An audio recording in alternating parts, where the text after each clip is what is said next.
ইয়া রাসূলুল্লাহ, নবী আপনি চিন্তা করবেন না, আপনি পেরেশানি করবেন না। আমি ইসলাম ধর্ম গ্রহণ করার পরে গোপনে গোপনে ইসলাম পালন করব। আপনি যেদিন বলবেন সেই দিন থেকে ইসলাম প্রকাশ্যে পালন করব।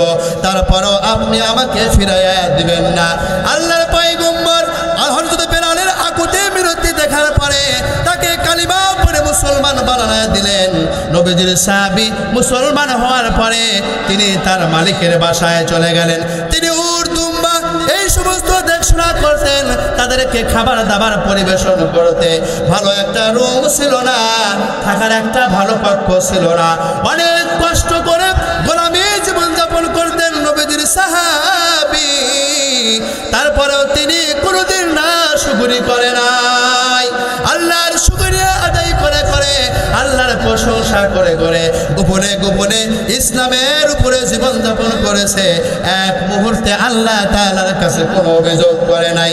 একদিন গভীর রজনীতে তার চিন্তা হইল, আমি তো কালিমা পড়ে মুসলমান হইলাম, কালিমা জপতে অনেক অন্তরের মধ্যে শান্তি আসে, অনেক ভালো লাগে। আমার কাম কাজ এখন শেষ, ওর দুম্বাকে খাবার পরিবেশন করা শেষ। ওই গোয়াল ঘরের এক কোণে জীবন যাপন করতে হযরত বেলাল তিনি চিন্তা করলেন, এখন আমার আর কোনো কাজ নাই, আমি একটু মহাব্বতে আল্লাহর নামের জিকির করতে থাকি, আমার প্রভুকে আমি একটু স্মরণ করতে থাকি। যেই মাওলা আমাকে খাবার দেয়, যে মাওলা আমাকে এত সুন্দর সুস্থ একটা শরীর দিয়েছে, এই চিন্তা ভাবনা করে গভীর রজনীতে হযরত বেলাল রাদিয়াল্লাহু তাআলা আনহু গোয়াল ঘরের মধ্যে কালিমার জিকির করতেছে। আর হঠাৎ করে তার মালিক প্রয়োজন সানার জন্য ঘুম থেকে উঠে বাহির হয়েছে। হঠাৎ করে তাকাইয়া দেখে হযরত বেলাল যেই গোয়াল ঘরের মধ্যে জীবন যাপন করে, আকাশ থেকে একটা নূরের আলো হযরত বেলালের ঘরের মধ্যে পড়ে ঘরটা আলোকিত করে দিয়েছে। এবার হযরত বেলালের মালিক চিন্তায় পড়ে গেল, কি ব্যাপার, কি রে, সমস্ত এলাকা অন্ধকার হয়ে আছে, এই ঘরটা কেন আলোকিত হয়ে আছে? কেমন যেন আকাশ থেকে একটা আলো ঘরের মধ্যে পড়ে ঝলমল ঝলমল করতেছে। কি হয়েছে দেখি, ঘরের মধ্যে একটু যায়া দেখি। এবার মালিক ঘরের কাছে গিয়ে দেখলো আকাশ থেকে একটা নূরের বাতি পড়ে হযরত বেলালটাকে বেষ্টন করে রেখেছে, নূরে নূরান্বিত করে রেখেছে। তিনি বুঝতে পেরে হযরত বেলালকে ডাক দেয়, এক ডাক দুই ডাক দেয়, কিন্তু হযরত বেলাল আল্লাহর নামের মধ্যে এমন ভাবে ঢুকে গেছে, আল্লাহর নাম জপতে জপতে পাগল পারা হয়ে গিয়েছে, আল্লাহর মারিফাতের সাগরের মধ্যে সে ডুব দিয়েছে। আমার মুসলমান ভাইয়েরা, আমার ডাক দেওয়ার পরে যখন শুনলো না, এক পর্যায়ে দরজা খুলে গিয়ে যখন বেলালকে ধাক্কা মেরেছে, তার ধাক্কার আওয়াজে মুখ ফিসকে হযরত বেলাল পড়ে ফিরেছে, লা ইলাহা ইল্লাল্লাহু মুহাম্মাদুর রাসূলুল্লাহ। আলহামদুলিল্লাহ, আলহামদুলিল্লাহি ওয়া কাফা ওয়া সালামুন আলা ইবাদিহিল্লাযীনা ইসতাফা।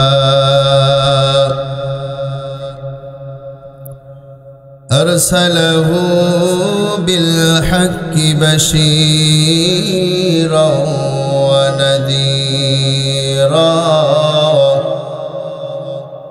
وداعيا إلى الله بإذنه وسراجا منيرا. أما بعد فقد قال الله تعالى في كلامه المجيد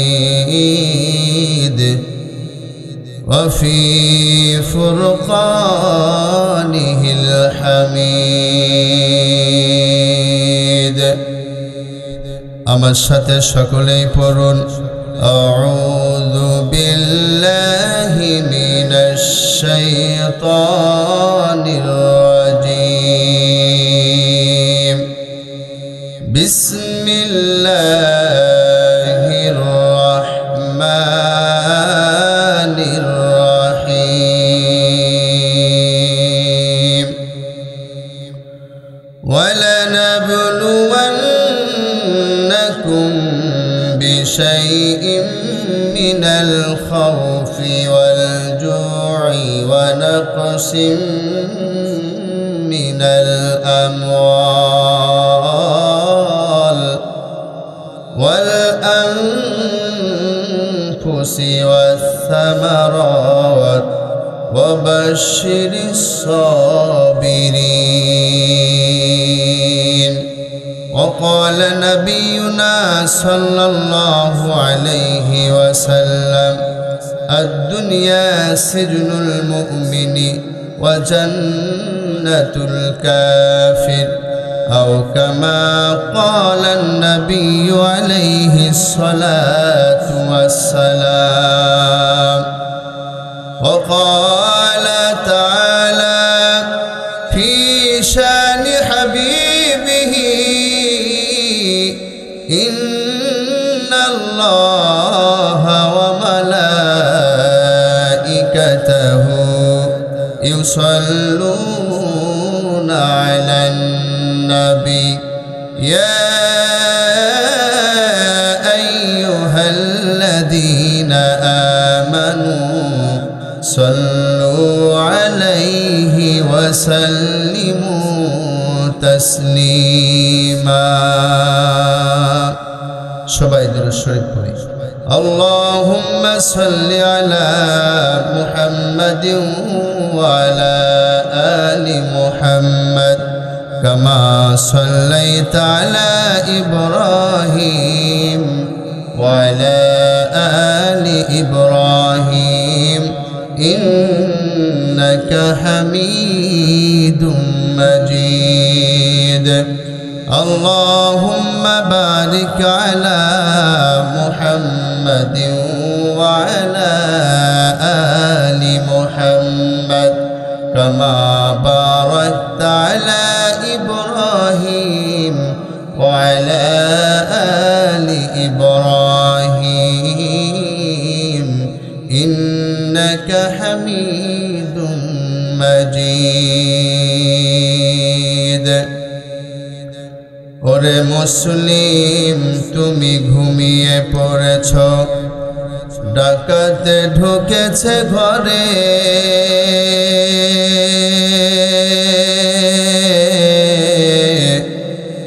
ঈমান তোমার লুটে নিয়ে গেছে দেখনি খেয়াল করে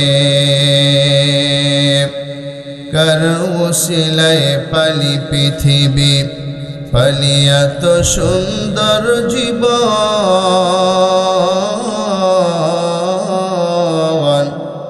আজ তারি কথা ভুলে গেলি বুঝলি না রে মন দিন কি सूरज डूब रही है हम लोगों की सामने मुहशर में क्या जवाब है मोहम्मद के सामने सकले कलमा पढ़ी ला इलाहा इल्लल्लाह जोरे ला তোমাকে ডাকি যদি একবার আল্লাহ আমাকে কাছে টানো বারবার তোমাকে ডাকি যদি একবার আল্লাহ আমাকে কাছে টানো বারবার যদি পথ ভুলে যাই আমাকে দিও ঠাই যদি পথ ভুলে যাই আমাকে দিও ঠাই দিও দিশা এইটুকু আবদার আল্লাহ আমাকে কাছে টানো বারবার লা ইলাহা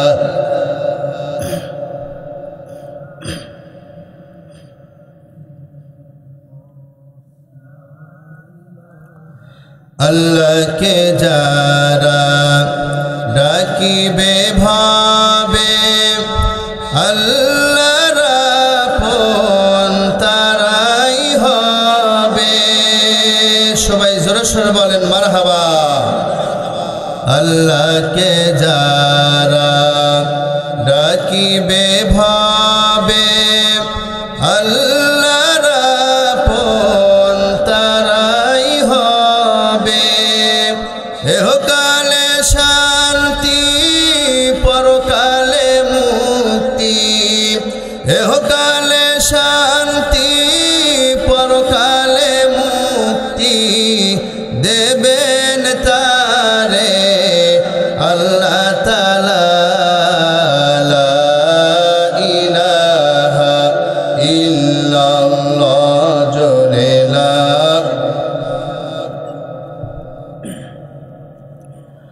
লা ইলাহা ইল্লাল্লাহ মুহাম্মাদুর রাসূলুল্লাহ। সকলেই বলি সাল্লাল্লাহু আলাইহি ওয়াসাল্লাম। পাঁচদেউলি ফুরকানিয়া মাদ্রাসার উদ্যোগে 41তম অধিবেশনের আজকের এই মাহফিলের সম্মানিত সভাপতি, প্রধান অতিথি, বিশেষ অতিথি সহ দূর দূরান্ত থেকে আগত বিভিন্ন বয়সের কোরআন প্রিয়, ইসলাম প্রিয় আমার সম্মানিত ভাইরা এবং পর্দার অন্তরালে অবস্থান করছেন অবলা সরলা সর্বগুণে গুণান্বিত আমার সম্মানিত মা ও বোনেরা, আপনাদের সকলের প্রতি রইল আমার পক্ষ থেকে আন্তরিক অভিনন্দন এবং শুভেচ্ছা। আলোচনার শুরুতেই শুকরিয়া আদায় করছি সেই মহান আল্লাহ সুবহানাহু ওয়া তাআলার কুদরতি পার্লামেন্টে, যে মহান প্রভু আমাদেরকে শীতের মৌসুমে আরামের ঘুমকে অপেক্ষা করে আপনাদেরকে দিনই দুই চারটি কথাবার্তা শোনার মতো, আমাদেরকে বলার মতো একটা পজিশন, একটা পরিবেশ করে দিয়েছেন। এজন্য সকলেই সে রবের শুকরিয়া আদায় করি, বলি আলহামদুলিল্লাহ। ছোট্ট আকারে একবার দরুদ শরীফ পাঠ করে নিয়ে আমাদের নবীজির প্রতি, যিনাকে আল্লাহ সুবহানাহু ওয়া তাআলা সারা বিশ্ববাসীর জন্য রহমত করে সৃষ্টি করেছেন, এমন একজন মহামানবের উম্মত হয়ে আমরা দুনিয়াতে আসতে পেরেছি। এই জন্য সেই নবীর প্রতি একবার দরুদ শরীফ পাঠ করি, সকলেই বলি সাল্লাল্লাহু আলাইহি ওয়াসাল্লাম। সম্মানিত মুসলমান ভাইয়েরা আমার, আপনারা আলোচনা শুনবেন তো ইনশাআল্লাহ? একটু আওয়াজ করে বলতে হবে, শুনবেন তো? তাহলে শুরুতে কিছু আলোচনা শোনার নিয়ম আছে না নাই? দুনিয়াতে সব কিছুরই একটা নিয়ম আছে। আপনি জমি চাষ করতে যাবেন, সেখানে ধানের বীজ যে আছে সেই বীজের গোড়া মাটির নিচে পুঁতে দিতে হবে, নিড়ানি দিতে হবে, সার দিতে হবে, আরও অনেক কাজ আছে, স্টেপ বাই স্টেপ। কথা বলেন ঠিক কিনা? তারপরে জমি থেকে আমাদের বাড়িতে ধান আসবে। এখন আপনি বীজের গোড়া যদি মাটির নিচে না পুঁতে দিয়ে আগাটা পুঁতে দেন, ধান হবে না। বোঝা গেল দুনিয়াতে সব কিছু কাজ করার জন্য একটা নিয়ম আছে না নাই? আছে। আলোচনা শোনারও কিছু নিয়ম আছে না নাই?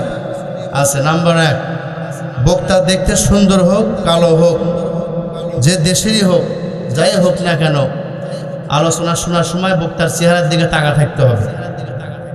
কথা বলেন ঠিক কিনা? নাম্বার 2, কি কথা বলতেছে এই কথাগুলো একটু বোঝার চেষ্টা করতে হবে। এই কথাগুলো কি বোঝার চেষ্টা করতে হবে। নম্বর 3, মনোযোগ সহকারে শুনতে হবে সেই কথাগুলো আমলের নিয়তে। কথা বলেন ঠিক কিনা? এবং নাম্বার 4 হচ্ছে মজমার একটা নিয়ম আছে, জায়গা মাঝখানে যে সমস্ত ফাঁকা আছে এগুলো ফাঁকা রাখা যাবে না। রাখলে কি হবে? মাঝখানে শয়তান বলবে, এই চা যাই বাহির থেকে বিড়ি খেয়ে আসে, হুজুরে ওর ষাটে কি না ষাটে দেখি আগে, শুনি অবস্থা দেখি আগে। এইরকমভাবে শয়তান বিভিন্ন কুশিং দিবে কি দিবে না? মানুষ তো হয় নাই রে, এখনই কুমা যাচ্ছ মাহফিলের ভিতরে, পরে আসছিনি সব, এইরকমভাবে বিভিন্ন শয়তান কুশিং দিবে। এই জন্য এই ফাঁকা জায়গাগুলো একটু বোঝাইতে হবে, কে আসলো কে আসলো না। আমার আমল আমাকে ঠিক করতে হবে, কবরে আমার হিসাব আমাকেই দিতে হবে। এই জন্য শয়তানকে সেই চান্স না দিয়ে ফাঁকা জায়গাগুলো বুঝায় দিয়ে একটু কাছে আসেন। ভালোবাসা কাছে আসলে জমে বেশি, পাওয়া যায় বেশি। কথা বলেন ঠিক কিনা? দেখবেন হাজী সাহেবরা যখন হজ করার জন্য যায় খালি বাইতুল্লাহ শরীফ শোয়ার জন্য খালি মারামারি করে, তপ করতেছে আর বাইতুল্লাহ শরীফ শোয়ার জন্য কি খালি ওই দিকে চাপ দেয়, খালি ওই দিকে চাপ দেয়। কথা বলেন ঠিক কিনা? এতে করে আল্লাহর রহমত আর বরকত বেশি পাওয়া যায়। এই জন্য আসেন, আমি ছোট মানুষ না, কাছে আসেন ভাই। আমাকে দেখে ভয় পাচ্ছেন কি আপনারা? না, কাছে আসেন, চারজন মুরিদের টাইট হয়ে বসেন, একটা তাকবীর দিয়েই আমরা আলোচনা শুরু করে দেব। রাজি আছেন ইনশাআল্লাহ? আপনারা একবারটা তাকবীর দিয়ে দেন। আর কমিটির লোকের যে সমস্ত আছেন ভাইরা ভাই, এই পাশে গল্প হচ্ছে, দেখবেন এই পাশে গল্প হচ্ছে, এদেরকে এক চোট কানি দিয়ে ভালো করে বলবেন না এদের। এরা কিন্তু দুনিয়া সব বুঝে, এরা দুনিয়া সব বুঝে। কোনোদিন বাজার করতে যায় 5 টাকার জায়গায় 10 টাকা দিবে না। আরো উল্টা মানুষের টাকা কেমনি মাইরা নিজের পকেটে না যায়, এই বুদ্ধি সবারই আছে। দুনিয়া সব বুঝে। এখানে আলোচনা হচ্ছে, এখানে বসে থেকে বিড়ি খাবে আর বক্তার আলোচনা বিঘ্নতা ঘটাবে। এটা অন্য কোনো বক্তা মানে নিলেও আমি আপাতত মানে নেব না। এই জন্য ওদেরকে তাড়া দেন, হয় ভিতরে বসবেন, না ওই সাইডে পাতার টাতার বাজার টাজার আছে, বিভিন্ন জায়গার বিভিন্ন আনুষ্ঠানিকতা আছে। এই বাজার, এই মঞ্চেরও একটা সৌন্দর্য আদব কায়দা আছে না নাই? এখানে সে আদব বুঝা রাখা চলতে হবে। কথা বলেন ঠিক কিনা? এই জন্য ওদেরকে একটু কন্ট্রোল করেন, একটা তাকবীর দেন, নারায়ে তাকবীর। হয় নাই, হয় নাই, হয় নাই। মুসলমান, ইতিহাস খুলে দেখেন, ইসলামের শুরু যুগে আল্লাহর পয়গম্বর যখন সামান্য কিছু সাহাবাদেরকে নিয়ে জিহাদের ময়দানে গিয়ে তাকবীরের আওয়াজ করেছে, অল্প কিছু সাহাবারা যখন তাকবীরের আওয়াজ দিয়েছে, কাফের বেঈমানেরা তাকবীরের আওয়াজ শুনে ভয়ে জিহাদের মাঠ থেকে পালিয়ে গিয়েছে। তাকবীরের আওয়াজের দৌলতেই আল্লাহ সুবহানাহু ওয়া তাআলা মুসলমানদের বিজয় দিয়েছেন। কথা বলেন ঠিক কিনা? আমরা তাদের সন্তান, আমাদের আওয়াজ হইতে হবে বাঘের মতো, বিড়ালের মতো হইলে চলবে না। এই জন্য জোরে সোরে আওয়াজ দিতে হবে, নারায়ে তাকবীর। মাশাআল্লাহ, এবার হয়েছে। টাইট হয়ে বসে যান আমার ভাইরা। আল্লাহ সুবহানাহু ওয়া তাআলা বলেন, আহাসিবান নাসু আন ইউতরাকু আন ইয়াকুলু আমান্না ওয়া হুম লা ইফতানুন। মানুষেরা কি মনে করেছে, দুনিয়ার মানুষেরা কি চিন্তা করেছে, তারা শুধু বলবে আমি ইমানদার, আমি মুসলমান হয়েছি, আমি ইমানদার, আর আমি আল্লাহ তাআলা এই কথার উপরেই তাদেরকে ছেড়ে দেব, পরীক্ষা নেব না। আহাসিবান নাসু আন ইউতরাকু আন ইয়াকুলু আমান্না ওয়া হুম লা ইফতানুন। মানুষেরা কি মনে করেছে আমরা শুধু বলবো ইমানদার, আর আমি আল্লাহ তাআলা তাদেরকে পরীক্ষা না নিয়েই ছেড়ে দিব। তার মানে হইল আল্লাহ তাআলা বলতেছে, ও দুনিয়ার মানুষ, পরিষ্কার করে তোমরা শুনে নাও, তোমরা যারা দুনিয়ার মধ্যে এই কথার সাক্ষী দাও আমি ইমানদার, তোমরা শুনে নাও, আমি আল্লাহ তাআলা অবশ্যই অবশ্যই তোমাদের ইমানের পরীক্ষা নেব। শুধু ইমানদার বললাম, এই কথা বলে চুপ করে বসে থাকবা, আমি আল্লাহ তাআলা ছেড়ে দেব এমনটা নয়, বরং আমি আল্লাহ তাআলা তোমাদের ইমানের পরীক্ষা অবশ্যই নিব। মুসলমান ভাইরা আমার, আল্লাহ সুবহানাহু ওয়া তাআলা ইমানের পরীক্ষা নিবে এই কথা বলে আমাদেরকে 1 নম্বর উপকার করেছেন। তার কারণ দুনিয়ার মধ্যে যতই ভালো ছাত্র হোক না কেন, যদি তাকে না বলে প্রস্তুতি করতে না দিয়ে যদি পরীক্ষা নেওয়া হয়, পরীক্ষায় কিন্তু সেই ছাত্র ফেল করার সম্ভাবনা আছে। পক্ষান্তরে যদি কোনো দুর্বল ছাত্রকেও বলা হয়, বাবা তুমি তো দুর্বল ছাত্র, তবে শুনে নাও, তোমাকে 7 দিন সময় দেওয়া হইল, 7 দিন পরে তোমাকে পরীক্ষা নেওয়া হবে। এই 7টা দিন ছাত্র পরিশ্রম করবে, মেহনত করবে, এরপরে যখন সেই ছাত্র পরীক্ষা দেবে, যতই দামি ছাত্র হোক না কেন, প্রস্তুতি নেওয়ার কারণে পরীক্ষায় কিন্তু পাশ করবে। কথা বলেন ঠিক কিনা? আমার মুসলমান ভাইরা, আল্লাহ তাআলা এই জন্য পরীক্ষা নেবেন এই কথা সুন্দর করে কোরআনের মধ্যে বলে দিলেন, দিয়ে আমাদেরকে 1 নম্বর উপকার করলেন। আর 2 নম্বর কথা হইল কি পরীক্ষা নেবে সে কথাও আল্লাহ তাআলা আমাদেরকে বলে দিয়েছেন। দুনিয়ার প্রতিষ্ঠানগুলোর নিয়ম হলো গো ভাই, তারা একটা নির্দিষ্ট সিলেবাস পড়ানোর পরে সেই সিলেবাস থেকে ছাত্রদেরকে পরীক্ষা নেয়। প্রশ্নপত্র কোথায় থেকে করে ছাত্রদের কিন্তু বলে না। মুসলমান ভাইরা আমার, আল্লাহ বড় রহিম, কত বড় দয়ালু। আল্লাহ আমাদেরকে প্রশ্নপত্র ফাঁস করে দিয়ে বলে, বান্দা আমি পরীক্ষা নিব সেটাও বলে দিলাম, আবার কি পরীক্ষা নিব এটা কিন্তু আমি গোপন রাখবো না, বরং তোমরা শুনে নাও। আমি দুনিয়ার মধ্যে তোমাদের ইমানি পরীক্ষায় 5টা বিষয়ের গুণ নেব। ওরে দুনিয়ার আমার বান্দা বান্দিরা, শুনো শুনো, তোমরা যদি এই 5টা বিষয় পরীক্ষায় পাশ করে যেতে পারো, আমি আল্লাহর ঘোষণা তুমি শুনে নাও, আমি আল্লাহ তোমাকে আমার জান্নাত দান করে দিব। জোরে গান সুবহানাল্লাহ।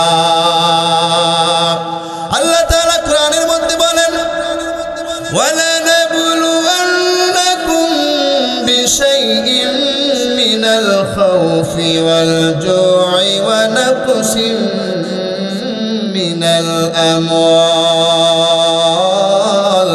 ওয়াল আনফুসি ওয়াস সামারাত। আল্লাহু আকবার বলেন।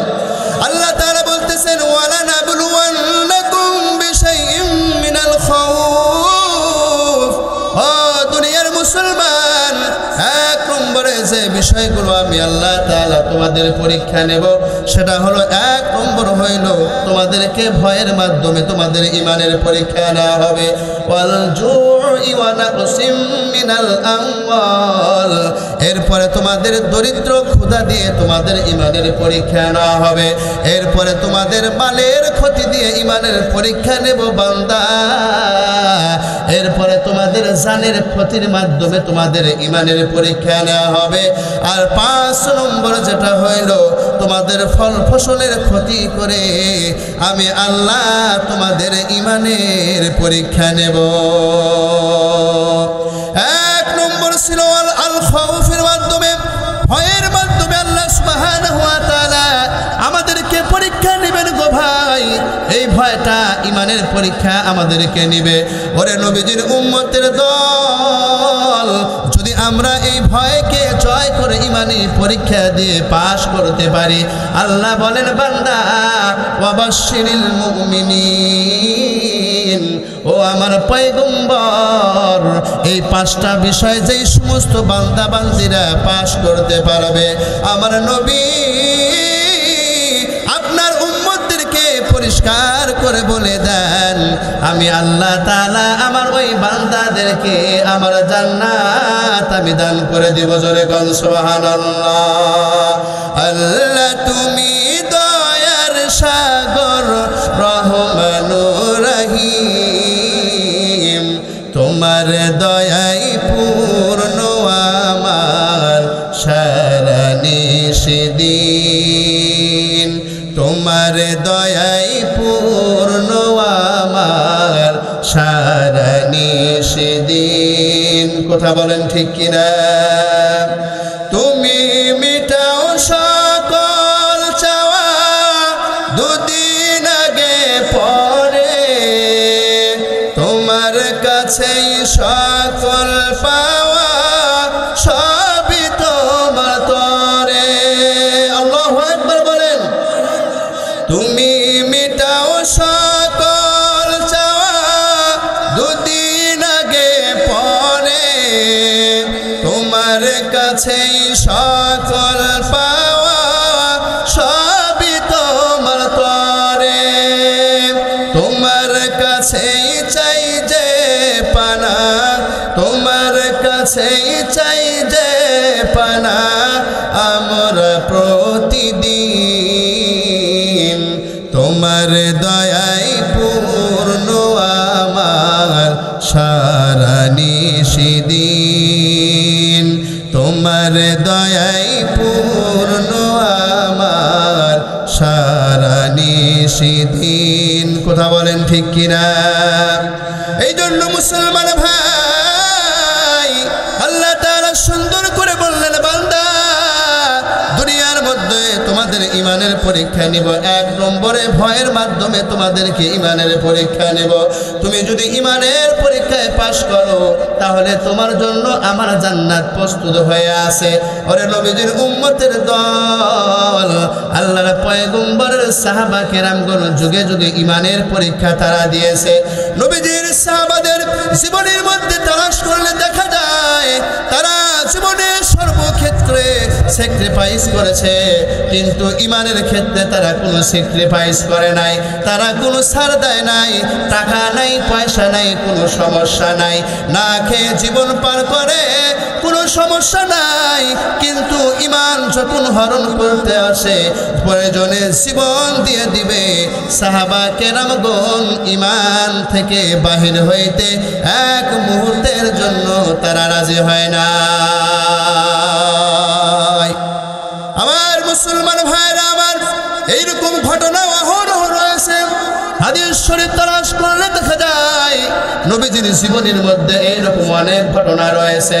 মুসলমান ভাই, খলিফাতুল মুসলিমিন হযরত ওমর ফারুক রাদিয়াল্লাহু তাআলা আনহুর শাসন আমলের ঘটনা আপনাদের সামনে একটু শোনায় দিয়ে যায়। কথাগুলো একটু মনোযোগ সহকারে শুনবেন। খলিফাতুল মুসলিমিনের আমলে ওমর ফারুক রাদিয়াল্লাহু তাআলা আনহুর শাসন আমলে একবার রোমের বাদশার সঙ্গে যুদ্ধ হয়েছিল। রোমের বাদশা বড় জালিম, মুসলমানদের কিছু সৈন্য তিনি অ্যাটাক করে গ্রেফতার করে রোমে নিয়ে গেল। একবার তিনি চিন্তা করলো মুসলমানদের ঈমান কেমন মজবুত, বিষয়টা একটু যাচাই করে দেখা দরকার।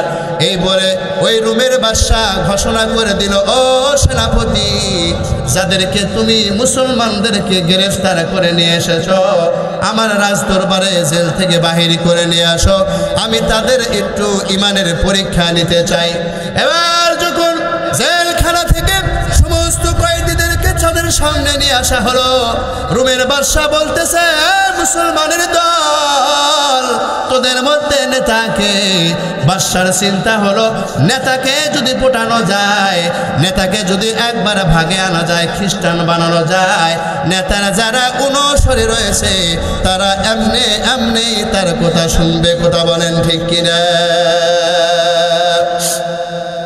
এবার যখন বাদশা বললেন তোমাদের মধ্যে নেতাকে, নবীজির সাহাবী মুহাম্মদের একজন সাহাবী আব্দুল্লাহ ইবনে হুযাফা রাদিয়াল্লাহু তাআলা আনহু খাড়া হয়ে বাদশার সামনে গিয়ে বলতেছে, রাজা,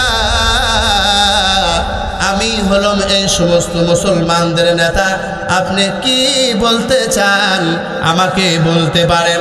বাদশা বলতেছে, ও আব্দুল্লাহ ইবনে হুযাফা, তোমাকে জেলখানার মধ্যে আটকে রাখবো না, তোমাকে কোনো শাস্তি দেওয়া হবে না। আমার একটা শর্ত আছে, যদি শুনে নাও আমি তোমাকে জেলখানা থেকে মুক্ত করে দেব। শুধু তাই নয়, আমি তোমাকে অনেক সম্পদ দিয়ে দেব। হুযায়ফা বলতেছে, কি আপনার শর্ত বলে দেন। এবার রোমের বাদশা বলতেছে, ও নবীজির সাহাবী, তুমি যদি মুসলমান ধর্ম ত্যাগ করে তুমি যদি খ্রিস্টান হয়ে যাও, আমি তোমাকে আমার রোমের অর্ধেক সাম্রাজ্য তোমার নামে লিখে দেব। শুধু তাই নয়, এবং আমার বাড়িতে সুন্দর রমণী একটা মেয়ে রয়েছে, এই মেয়েকে আমি তোমার সঙ্গে বিবাহ দিব।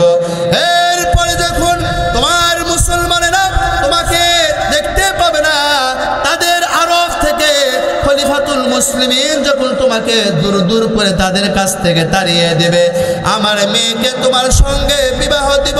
শুধু তাই নয়, আমার সাম্রাজ্যের অর্ধেক সম্পত্তি তোমার নামে লিখে দেব। এরপরে আমি যেদিন দুনিয়া থেকে বিদায় নেব, বাকি অর্ধেক সাম্রাজ্যের মালিক তুমি হয়ে যাইবা হুযায়ফা, পুরা রোমের বাদশা তুমি হয়ে যাইবা, তোমার আর মুসলমানদের কাছে যাওয়া লাগবে না। তুমি যদি খ্রিস্টান হয়ে যাও, আমি সব কিছু তোমার নামে লিখে দেব।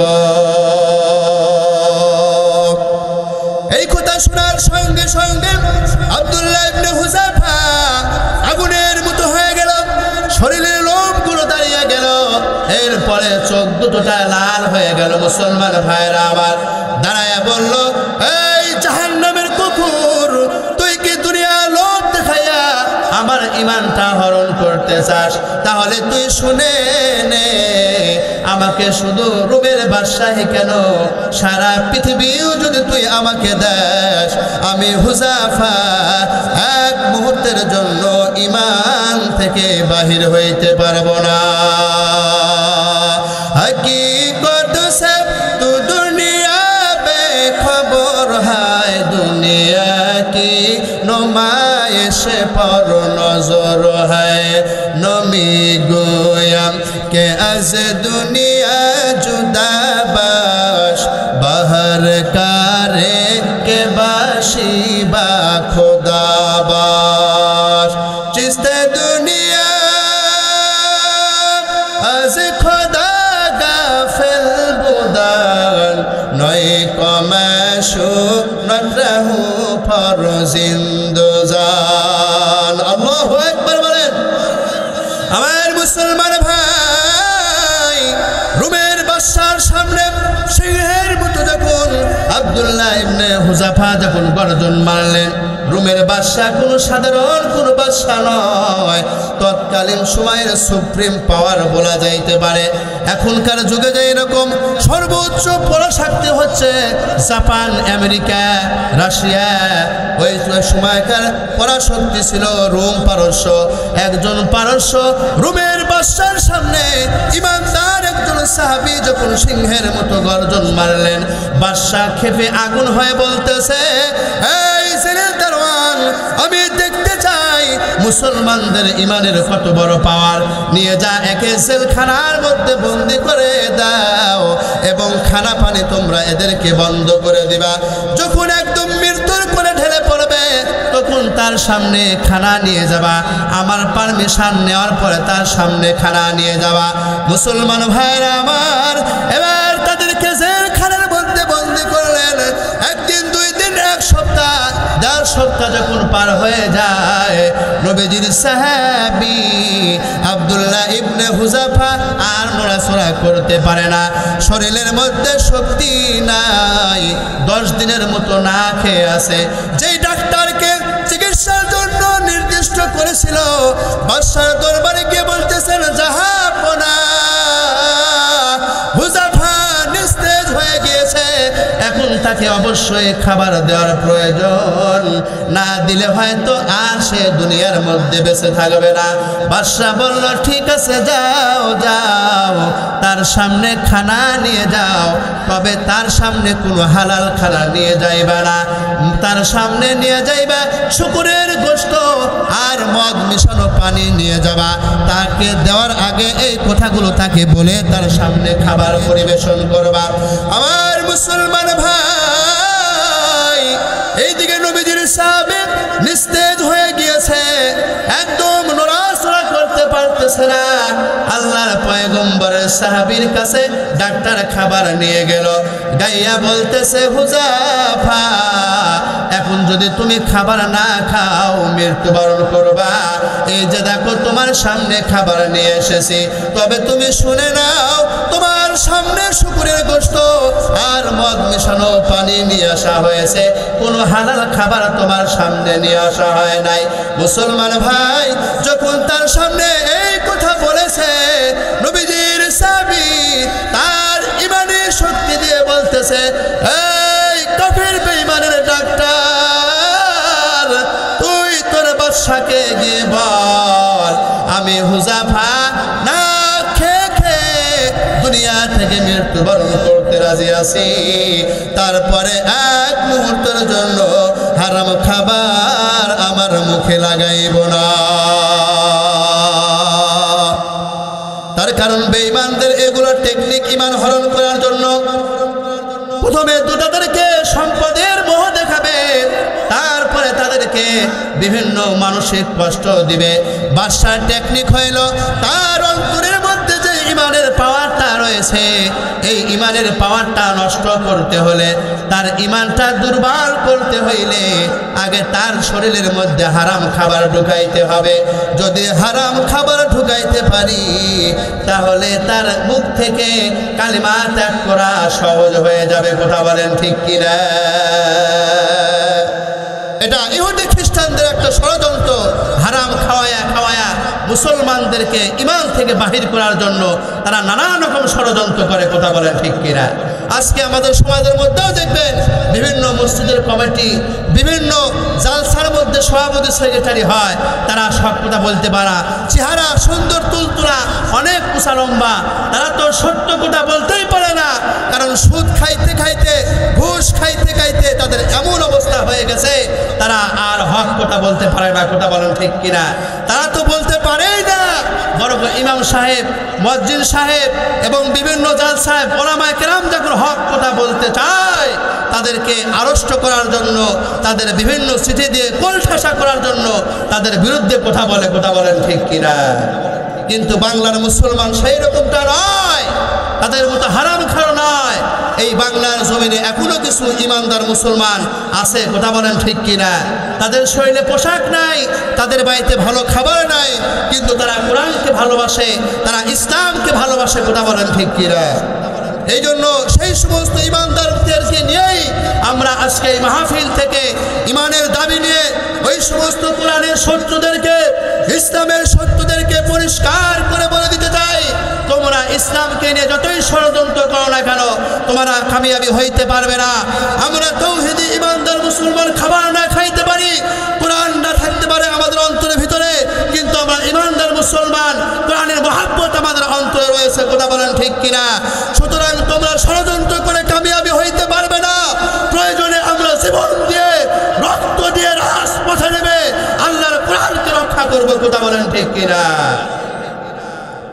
আমার মুসলমান ভাইয়েরা আমার, এই জন্য হুযাফা, আব্দুল্লাহ ইবনে হুযাফা রাদিয়াল্লাহু তাআলা আনহু তিনি পরিষ্কার করে বলে দিলেন, তোমার বাদশাকে গিয়ে বলো আমি না খেয়ে মৃত্যুবরণ করব, তারপরে এক মুহূর্তের জন্য হারাম খাবার আমার মুখে ঢুকাইব না। এই কথা শোনার পরে বাদশা আরো রেগে গেলেন। এরপর তিনি ঘোষণা করে দিল, আগামীকাল তোমরা অনুষ্ঠানের ব্যবস্থা করো এবং গরম তেলের মধ্যে তেল গরম করার ব্যবস্থা করো। আমি দেখতে চাই মুসলমানদের ইমানের কত পাওয়ার। কালকে তাদেরকে এক একজনকে এই গরম তেলের মধ্যে ফালাইয়া চিকানের মতো করে ভুনা যখন আমি করবো, তাদের ইমানের পাওয়ার এমনি বেড়ে আসবে। জোরে বলেন নাউজুবিল্লাহ। অনুষ্ঠান করা হলো, বড় ডেকের মধ্যে তেল টকবকে গরম করানোর পরে মুসলমানদেরকে একত্রিত করে বলা হইতেছে, ও আব্দুল্লাহ ইবনে হুযাফা, ওই যে দেখতেছো তোমাদের জন্য গরম তেল করা হয়েছে। এখন যদি ইসলাম ধর্ম ত্যাগ করে ইহুদি না হয়ে যাও, খ্রিস্টান যদি না হয়ে যাও, তাহলে তোমাদেরকে একে একে এই তেলের মধ্যে নিক্ষেপ করে তোমাদেরকে ধ্বংস করে দেওয়া হবে। নবীজির সাহাবী অস্বীকার করলেন। জেলখানা থেকে একজন কয়েদিকে এনে উত্তপ্ত আগুনের মধ্যে নিক্ষেপ করে দিয়ে তাকে মুহূর্তের মধ্যে ভুনা করে দিয়ে শহীদ করে দেওয়া হলো। এবার বলতেছে, আব্দুল্লাহ এরপরে কিন্তু তোমার পালা। তুমি যদি ইসলাম ধর্ম ত্যাগ না করো তাহলে তোমাকে কিন্তু সেই আগুনের মধ্যে ফেলে দেওয়া হবে। আব্দুল্লাহ বলতেছে, না না, আমি এই কাজটা করতে পারবো না, আমার জীবন চলে যাবে, তারপরেও আমি ঈমান ছাড়তে পারবো না। এই বলে যখন আব্দুল্লাহ ইবনে হুযাফাকে গ্রেফতার করে আগুনের দিকে নিয়ে যাওয়া হইতেছে, আব্দুল্লাহ ইবনে হুযাফা দু চোখের পানিগুলো ছেড়ে দিয়ে দিয়ে কান্না করতেছে। বাদশা বলতেছে, হুযাফা তুমি বললা জীবন দিবা, মৃত্যুর ভয় নাই, এখন কেন কাঁদতেছো? তোমার কি মৃত্যুর ভয় অন্তরের মধ্যে জাগ্রত হয়েছে কিনা? এবার হুযাফা, আব্দুল্লাহ ইবনে হুযাফা বলতেছে, জাহান্নামের কুকুর, আমি মৃত্যুর ভয়ে কাঁদতেছি না, আমি মৃত্যুর ভয়ে কান্না করতেছি না, বরং আল্লাহকে স্মরণ করে বলতেছি, মাবুদ আমার এই রকম একটা নয়, আমাকে যদি হাজার হাজার তুমি জীবন দিতা, আমি এই জীবনগুলো তোমার দিনের জন্য দিয়ে আমি শহীদ হয়ে যাইতাম। আমার মনের মধ্যে কোনো ভয় নাই, মৃত্যুর কোনো পেরেশানি চিন্তা নাই, একটাই চিন্তা, আল্লাহ তোমার দিনের জন্য মৃত্যুবরণ করতে যেন আমি শহীদ হয়ে যাই, আমার মৃত্যুটা যেন জান্নাতি মৃত্যু হয়, আমার মৃত্যুটা যেন শহীদি ইমানি মৃত্যু হয় গো মাবুদ। এই টেনশন পেরেশানির জন্য আমি চোখ দিয়ে পানি ফালায়া ফালায়া কাঁদতেছি। আমার মুসলমান ভাই, আসলেই তো দুনিয়ার মধ্যে একজন মানুষ যদি ইমানদার হয়, তার সবচাইতে বড় পাওয়া হইল দুনিয়াতে আমি কি পেয়েছি কি পাই নাই দেখার বিষয় নাই।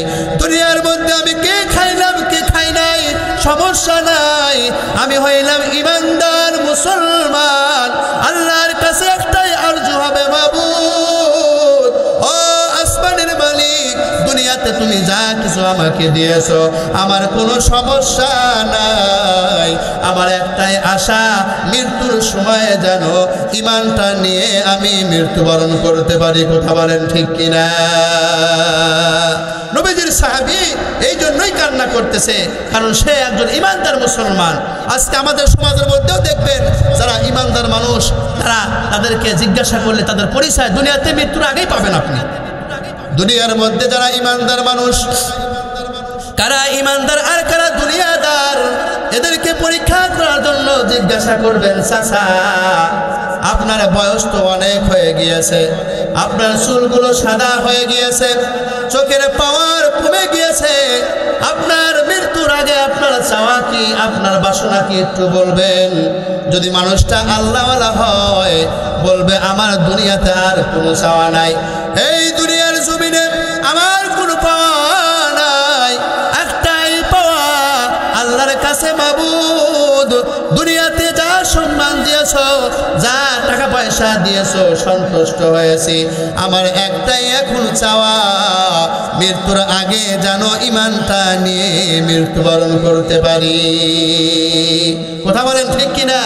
আর লোকটা যদি দিনদার হয় তাকে যদি জিজ্ঞাসা করেন, দেখবেন হাসপাতালের মধ্যে ভর্তি হয়ে আছে, মেডিকেলের মধ্যে ভর্তি, নাকের মধ্যে মুখের মধ্যে 5-6টা নল ঢুকা দিয়ে রাখছে, তারপরেও যদি তাকে আপনি জিজ্ঞাসা করবেন, বলবেন বাবা হুজুর আমার 4টা বেটা 4টা ছেলে, দুনিয়ার মধ্যে 3টার জন্য ঢাকা শহরে 3টা বাড়ি করা হয়ে গেছে, একটার জন্য এখনো করতে পারি নাই, একটু দোয়া করবেন আমি যেন সুস্থ হয়ে যেতে পারি এবং আমার ওই সন্তানের জন্য যেন আমি একটা ঢাকা শহরে বাড়ি করে যেতে পারি। তার মুখের মধ্যে লন ওষুধ খাওয়ার উপর আছে, কখন যেন নিঃশ্বাসটা বের হয়ে যায়, ওই সময় যদি জিজ্ঞাসা করা হয় লোকটা দুনিয়ার কথা ছাড়া আখিরাতের কথা কিন্তু বলবে না। সে চিন্তা করে না, হাই রে হাই আমার নিঃশ্বাসের কোনো গ্যারান্টি নাই, কখন যেন হায়াতের জিন্দেগি শেষ হয়ে যায়, কখন যেন নিঃশ্বাসটা বন্ধ হয়ে যায়।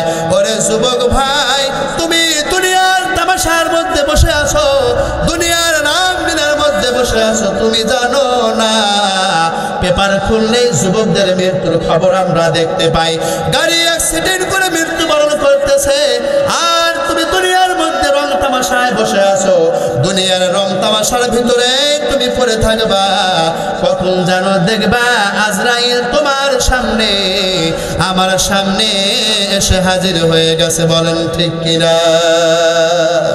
ও তুই দুনিয়ার মায়ায় পড়ে করছো কত বাহানা, এই যে নয় তোরা আসল বাড়ি, কবর যে তোরা আসল ঠিকানা, এই যে নয় তোরা আসল বাড়ি, কবর যে তোরা আসল ঠিকানা। কথা বলেন ঠিক কিনা? এই দুনিয়ায় যারা ছিল একে একে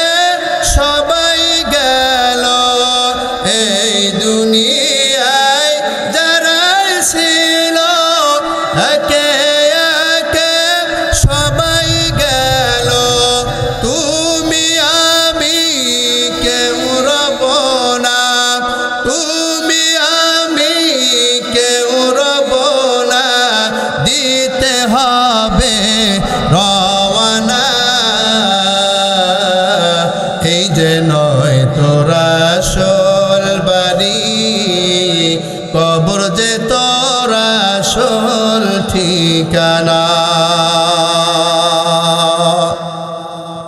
আমার মুসলমান ভাই, যে কথা বলতেছিলাম, এবার এই কথা যখন বললেন, বাদশা বলতেছে হায় রে হায়, আমি তো তাকে আর এখন আগুনের মধ্যে ফালাইতে পারবো না, কারণ সে মৃত্যুবরণ করেও জিতে গিয়েছে। কথা বলেন ঠিক কিনা?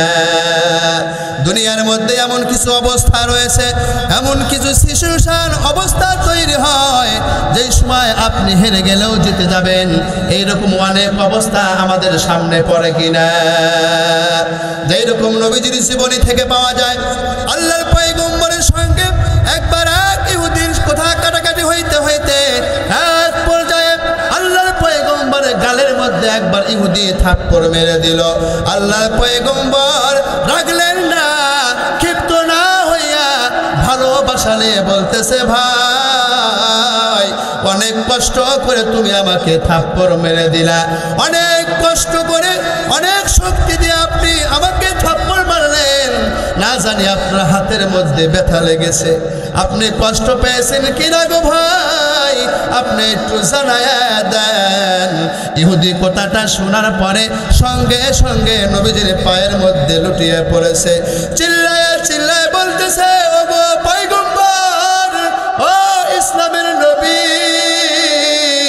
যেই মানুষটার গালের মধ্যে থাপ্পড় মারলে নিজের গালের চিন্তা করে না, বরং যে থাপ্পড় মারে তার হাতের চিন্তায় ব্যস্ত হইয়া যায়, এই মানুষটার ধর্ম কোনোদিন মিথ্যা না। আমার ভুল হয়ে গিয়েছে, আমি আপনার পা ধরে মাপ চাই গো পয়গম্বর, আপনি আমাকে ক্ষমা করে দেন এবং আপনি আমাকে কালিমা পড়ে মুসলমান বানায়া দেন। এখানে ইহুদি থাপ্পড় মেরেছে, কিন্তু জিতেছে কে? আল্লাহর পয়গম্বর জিতেছে। এই জন্য বাদশা বলতেছে, একে আর তেলের মধ্যে ফেলায় কোনো লাভ হবে না, সে জিতে গেছে। এই জন্য বলতেছে, ও আব্দুল্লাহ ইবনে হুযাফা, তোমাকে আমি আগুনের মধ্যে ফালাবো না, তবে তোমাদের আরবদের একটা প্রচলন, একটা নিয়ম আছে, তোমরা মানুষদেরকে সম্মান করে কপালের মধ্যে চুমু খাও। তোমাকে আমি একটা সহজ শর্ত দিলাম, তুমি যদি একটা আমার কপালের মধ্যে চুমু খাও, তাহলে তোমাকে আমি মুক্ত করে দিব। আব্দুল্লাহ ইবনে হুযাফা বলতেছে, না না, এতক্ষণ তুমি শর্ত দিয়েছো, এখন আমি তোমাকে শর্ত দিতেছি, শুনে নাও। তুমি যদি আমি সহ যতগুলো মুসলমানদেরকে তুমি কয়েদি করে জেলখানায় বন্দি করে রেখেছ, সকলকে তুমি যদি মুক্ত করে দাও, তাহলে আমি তোমার কপালের মধ্যে একটা চুমা খাইতে রাজি আছি। এবার বাদশা চিন্তা করতেছে, এর সঙ্গে আর বেশি বাড়াবাড়ি করা যাবে না, অবস্থা ধীরে ধীরে খারাপের দিকে যাইতেছে, আমি তার শর্তে মেনে নিতে হবে। চিল্লায় বলতেছে, আব্দুল্লাহ, তোমার শর্ত আমি মেনে নিলাম, আসো আসো আসো, আমার কপালের মধ্যে একটা চুমা খাও। মুসলমান ভাই, এবার যখন আব্দুল্লাহ ইবনে হুযাফা ওই রুমের বাদশার কপালের মধ্যে একটা চুমা খেয়েছে, আর বাদশা তার চুমু খাওয়ার পরে ওই বাদশা তাদের সকলকে কারাগার থেকে মুক্ত করে দিয়েছে। বলেন সুবহানাল্লাহ, আর একবার বলেন সুবহানাল্লাহ। আমার মুসলমান ভাইরা আমার, এই তো ছিল তাদের ইমানের পাওয়ার। মৃত্যুর সম্মুখে দাঁড়িয়েও তারা ইমানের সঙ্গে কোনো মুহূর্ত স্যাক্রিফাইস করতে রাজি নয়। জীবন যাবে, টাকা পয়সা সব দিয়ে ফেলবে, এক মুহূর্তের জন্য তারা কোনোদিন ইমান থেকে বাহির হবে না। এই জন্য আল্লাহ তাআলা বলতেছেন, ওয়ালানাবলুওয়ান্নাকুম বিশাইইন মিনাল খাউফি ওয়াল জু'i ওয়া নাকসিম মিনাল আমওয়াল। ওরে দুনিয়ার মুসলমান, ও দুনিয়ার ইমানদারেরা, তোমরা যদি ইমানদার হও, তোমরা যদি মুমিন হও, তাহলে তোমরা শুনে নাও, আমি আল্লাহ তাআলা তোমাদের ইমানের পরীক্ষা ভয়ের মাধ্যমে নিব। কথা বলেন ঠিক কিনা? সব ক্ষেত্রে স্যাক্রিফাইস করবে, কিন্তু ইমানের ক্ষেত্রে স্যাক্রিফাইস করবে না। এটা একজন ইমানি পরীক্ষা। এই ইমানি পরীক্ষায় পাস করে তারা এই দুনিয়ার শান শৌকতকে ত্যাগ করে আল্লাহর জান্নাত কামাই করতে চায়। কথা বলেন ঠিক কিনা? যেই রকম আল্লাহর পয়গম্বর যখন ইসলামের দাওয়াত দেওয়া শুরু করে দিলেন, মক্কার বড় বড় কাফির বেঈমানেরা আবু জেহেল, উতবা, সাইবা নবীজির চাচার কাছে গিয়ে বলতেছে, ও আবু তালেব, আপনার ভাতিজা অনেক বাড়াবাড়ি শুরু করে দিয়েছে। তারা আমাদের বাপ দাদার ধর্মের মধ্যে চুন কালিমা খাইয়া আমাদের বাপ দাদার ধর্মকে বাতিল ঘোষণা দিয়েছে। আপনার ভাতিজা বড় বেয়াদব, আপনার কাছে বিচার দেওয়ার জন্য আসলাম। আপনার ভাতিজা কে চায় তাকে বলেন, প্রয়োজনে তাকে লক্ষ কোটি টাকা দিয়ে এই মক্কার জমিনের সব চাইতে ধনী ব্যক্তি তাকে বানায় দেওয়া হবে। প্রয়োজনে মক্কার সব চাইতে সুন্দরী মেয়েকে তার সঙ্গে বিবাহ দেওয়া হবে। আবু তালেব, আপনার ভাতিজা কি চায় আপনার ভাতিজাকে আপনি বলেন। তারপরেও যেন ইসলাম ধর্ম সে প্রচার না করে, আমাদের ধর্মকে যেন কটূক্তি না করে, আমাদের ধর্মকে নিয়ে যেন হেও না করা হয়। যা কিছু চাইবে আমরা মক্কার বড় বড় নেতারা সব কিছু দিতে তার জন্য রাজি, কিন্তু শর্ত হইল সে যেন ইসলাম ধর্মের প্রচার না করে। তার কারণ মক্কার মানুষেরা জানতো আবু তালেব হচ্ছে প্রভাবশালী একজন নেতা। আবু তালেব বেঁচে থাকতে তার চাচাকে যদি, তার ভাতিজাকে যদি কেউ কষ্ট দেয়, ঐতিহাসিকগণ বলে আবু তালেবের এই পরিমাণ মক্কার জমিনে প্রভাব ছিল। আল্লাহর পয়গম্বরের চাচা আবু তালেব যতদিন পর্যন্ত মক্কার জমিনে বেঁচে ছিল, অতদিন পর্যন্ত কোনো কাফের বেঈমান আল্লাহর পয়গম্বরকে শারীরিক শাস্তি দেওয়ার সাহস করে না। এইরকম প্রভাব ছিল আবু তালেবের। তার কারণ তারা জানতো যদি তার ভাতিজাকে কষ্ট দেওয়া হয়, মক্কার মধ্যে তার ভাতিজা জন্মের আগে তার বাবাকে হারিয়েছে এবং জন্মের 6 বছর পর তার মা আমিনাকে সে হারিয়েছে। এরপরে থেকে তিল তিল করে ছোট্ট থেকে এই মুহাম্মদ আবু তালেবের বাড়িতেই তার ভালোবাসায় বড় হয়েছে। তার ভাতিজাকে কিছু বলা যাবে না। যদি সে জানতে পারে কোন গোত্র থেকে মুহাম্মদকে আঘাত করা হয়েছে, ওই পাথরটা দেখবে আর আবু তালেব ভূমিকা গ্রহণ করে ওই গোত্রের মানুষদেরকে নাস্তানাবুদ করে দেবে।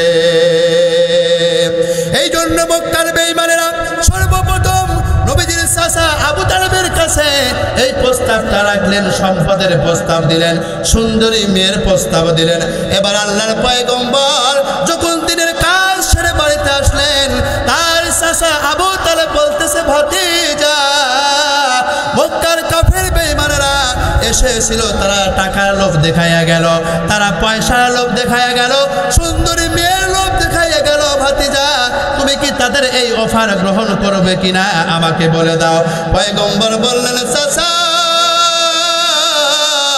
শুধু মক্কার সব চাইতে ধনী কেন, শুধু সুন্দরী মেয়ে কেন, আমার এক হাতের মধ্যে যদি ওই সমস্ত বেঈমানেরা চন্দ্র আর এক হাতের মধ্যে যদি তারা এনে দেয়, সূর্য এনে দেয়, তারপরে এক মুহূর্তের জন্য আমি ইসলামের দাওয়াত বন্ধ করতে পারবো না। সবসে আউলিয়া হ্যায় ওয়ালা হ্যায় হামারা নবী, হামারা নবী, হামারা নবী। আল্লাহু আকবার বলেন। এই জন্য মুসলমান ভাইয়েরা আমার যে কথা বলতেছিলাম, আমরা যদি ইমানদার হই, আমাদেরকে ইমানের পরীক্ষা নেবে, 1 নম্বর ভয়ের মাধ্যমে পরীক্ষা নেবে। সাহাবা কেরামগণ মৃত্যুর সম্মুখীন হয়েছে, তারপরেও তারা ইমান থেকে এক মুহূর্ত বাহির হয় না। একটা ঘটনা শুনে বিষয়টা আমরা বুঝতে পারলাম। আজকে যদি আমরা ইমানের পরীক্ষা দিতে চাই, তাহলে আমাদের জীবনের মধ্যেও বিভিন্ন ভয় আসবে, সামাজিক ভয় আসবে, রাষ্ট্রীয় ভয় আসবে, বেঈমানদের অনেক ষড়যন্ত্র ভয় আমাদের ইমানকে হরণ করার জন্য জন্য আসবে। আমরা যদি ঈমানদার হই, আমরা প্রয়োজনে জীবন দিব, রক্ত দেব। আমরা যদি জান্নাত পেতে চাই, আমাদেরকে এক মুহূর্তের জন্য ঈমান থেকে পিছু পাওয়া যাবে না। নবীজির সাহাবী হযরত বিলাল রাদিয়াল্লাহু তাআলা আনহুর জীবনী তালাশ করলে দেখা যায় তিনি একজন বেঈমানের গোলাম ছিলেন, হাবশী গোলাম ছিলেন, কালো কুচকুচে ছিলেন, এত কালো ছিলেন, এত কালো ছিলেন, তার হাতের তালু পর্যন্ত কালো ছিল। এই গোলাম বেলাল যখন জানতে পারলো দুনিয়ার মধ্যে নতুন একটা ধর্মের আবির্ভাব হয়েছে, যেই ধর্মের মধ্যে কোনো জুলুম নাই, যেই ধর্মের মধ্যে কোনো মারামারি কাটাকাটি নাই, ভ্রাতৃত্ববোধ রয়েছে, কি আমির কি গরিব সবাই ভাই ভাই, কারোর মধ্যে কোনো উঁচু নিচা বলতে কিছুই নাই। বেলাল ইসলামের আদর্শ শুইনা আল্লাহর নবীজির ধর্মের প্রতি পাগল হইয়া গভীর রজনীতে পয়গম্বরের কাছে গিয়ে বলতেছে, পয়গম্বর আপনার ধর্ম আমার ভালো লেগেছে গো নবী, এই জন্য গভীর রজনীতে আপনার কাছে এসেছি। আমি একজন গোলাম, আপনার ধর্মের কাজ করব আমার অনেক ভালো লেগেছে, দয়া করে আপনি আমাকে কালিমা পড়ে মুসলমান বানায়া দেন। আল্লাহর পয়গম্বর বলেন, ও বেলাল, ইসলামের অবস্থা এখন তেমন ভালো না, একটু দূর অবস্থা চলতেছে, তুমি তো স্বাধীন নও, কিছুদিন বাড়ির মধ্যে অপেক্ষা করো, ইসলামের অবস্থা একটু ভালো হইলে তোমাকে নিয়ে এসে কালিমা পড়ে মুসলমান করে দেওয়া হবে। এবার বেলাল কান্না করে বলতেছে, নবী কবে ইসলামের ভালো হবে, ওই সময় আমি ইসলাম গ্রহণ করব। এর আগে যদি দুনিয়ার মধ্যে থেকে চলে যাই, এর মধ্যে যদি দুনিয়া থেকে মৃত্যুবরণ করি, তাহলে এই জিন্দেগির হিসাব আল্লাহর কাছে কেমন করে দেব? ইয়া রাসূলুল্লাহ, নবী আপনি চিন্তা করবেন না, আপনি পেরেশানি করবেন না, আমি ইসলাম ধর্ম গ্রহণ করার পরে গোপনে গোপনে ইসলাম পালন করব। আপনি যেদিন বলবেন সেই দিন থেকে ইসলাম প্রকাশ্যে পালন করব, তারপরও আপনি আমাকে ফিরাইয়া দিবেন না। আল্লাহর পয়গম্বর হযরত বেলালের আকুতি মিনতি দেখার পরে তাকে কালিমা পড়ে মুসলমান বানায়া দিলেন। নবীজির সাহাবী মুসলমান হওয়ার পরে তিনি তার মালিকের বাসায় চলে গেলেন। তিনি উট দুম্বা এই সমস্ত দেখাশোনা করতেন, তাদেরকে খাবার দাবার পরিবেশন করতে। ভালো একটা রুম ছিল না, থাকার একটা ভালো কক্ষ ছিল না, অনেক কষ্ট করে গোলামি জীবনযাপন করতেন নবীজির সাহাবী। তারপরেও তিনি কোনোদিন না শুকরি করে নাই, আল্লাহর শুকরিয়া আদায় করে করে, আল্লাহর প্রশংসা করে করে গোপনে গোপনে ইসলামের উপরে জীবনযাপন করেছে। এক মুহূর্তে আল্লাহ তাআলার কাছে কোনো অভিযোগ করে নাই। একদিন গভীর রজনীতে তার চিন্তা হইল, আমি তো কালিমা পড়ে মুসলমান হইলাম, কালিমা জপতে অনেক অন্তরের মধ্যে শান্তি আসে, অনেক ভালো লাগে, আমার কাম কাজ এখন শেষ, ওর দুম্বাকে খাবার পরিবেশন করা শেষ, ওই গোয়াল ঘরের এক কোণে জীবনযাপন করতে হযরত বেলাল তিনি চিন্তা করলেন, এখন আমার আর কোনো কাজ নাই, আমি একটু মহাব্বতে আল্লাহর নামের জিকির করতে থাকি, আমার প্রভুকে আমি একটু স্মরণ করতে থাকি, যেই মাওলা আমাকে খাবার দেয়, যে মাওলা আমাকে এত সুন্দর সুস্থ একটা শরীর দিয়েছে। এই চিন্তা ভাবনা করে গভীর রজনীতে হযরত বেলাল রাদিয়াল্লাহু তাআলা আনহু গোয়াল ঘরের মধ্যে কালিমার জিকির করতেছে। আর হঠাৎ করে তার মালিক প্রয়োজন সারার জন্য ঘুম থেকে উঠে বাহির হয়েছে। হঠাৎ করে তাকাইয়া দেখে হযরত বেলাল যেই গোয়াল ঘরের মধ্যে জীবন যাপন করে, আকাশ থেকে একটা নূরের আলো হযরত বেলালের ঘরের মধ্যে পড়ে ঘরটা আলোকিত করে দিয়েছে। এবার হযরত বেলালের মালিক চিন্তায় পড়ে গেল, কি ব্যাপার, কি রে, সমস্ত এলাকা অন্ধকার হয়ে আছে, এই ঘরটা কেন আলোকিত হয়ে আছে, কেমন যেন আকাশ থেকে একটা আলো ঘরের মধ্যে পড়ে ঝলমল ঝলমল করতেছে। কি হয়েছে দেখি, ঘরের মধ্যে একটু যায় দেখি। এবার মালিক ঘরের কাছে গিয়ে দেখলো আকাশ থেকে একটা নূরের বাতি পড়ে হযরত হযরত বেলালটাকে বেষ্টন করে রেখেছে, নূরে নূরান্বিত করে রেখেছে। তিনি বুঝতে পেরে হযরত বেলালকে ডাক দেয়, এক ডাক দুই ডাক দেয়, কিন্তু হযরত বেলাল আল্লাহর নামের মধ্যে এমন ভাবে ঢুকে গেছে, আল্লাহর নাম জপতে জপতে পাগল পারা হয়ে গিয়েছে, আল্লাহর মারিফাতের সাগরের মধ্যে সে ডুব দিয়েছে। আমার মুসলমান ভাইয়েরা আমার, ডাক দেওয়ার পরে যখন শুনল না, এক পর্যায়ে দরজা খুলে গিয়ে যখন বেলালকে ধাক্কা মেরেছে, তার ধাক্কার আওয়াজে মুখ ফিসকে হযরত বেলাল পড়ে ফেলেছে, লা ইলাহা ইল্লাল্লাহু মুহাম্মাদুর রাসূলুল্লাহ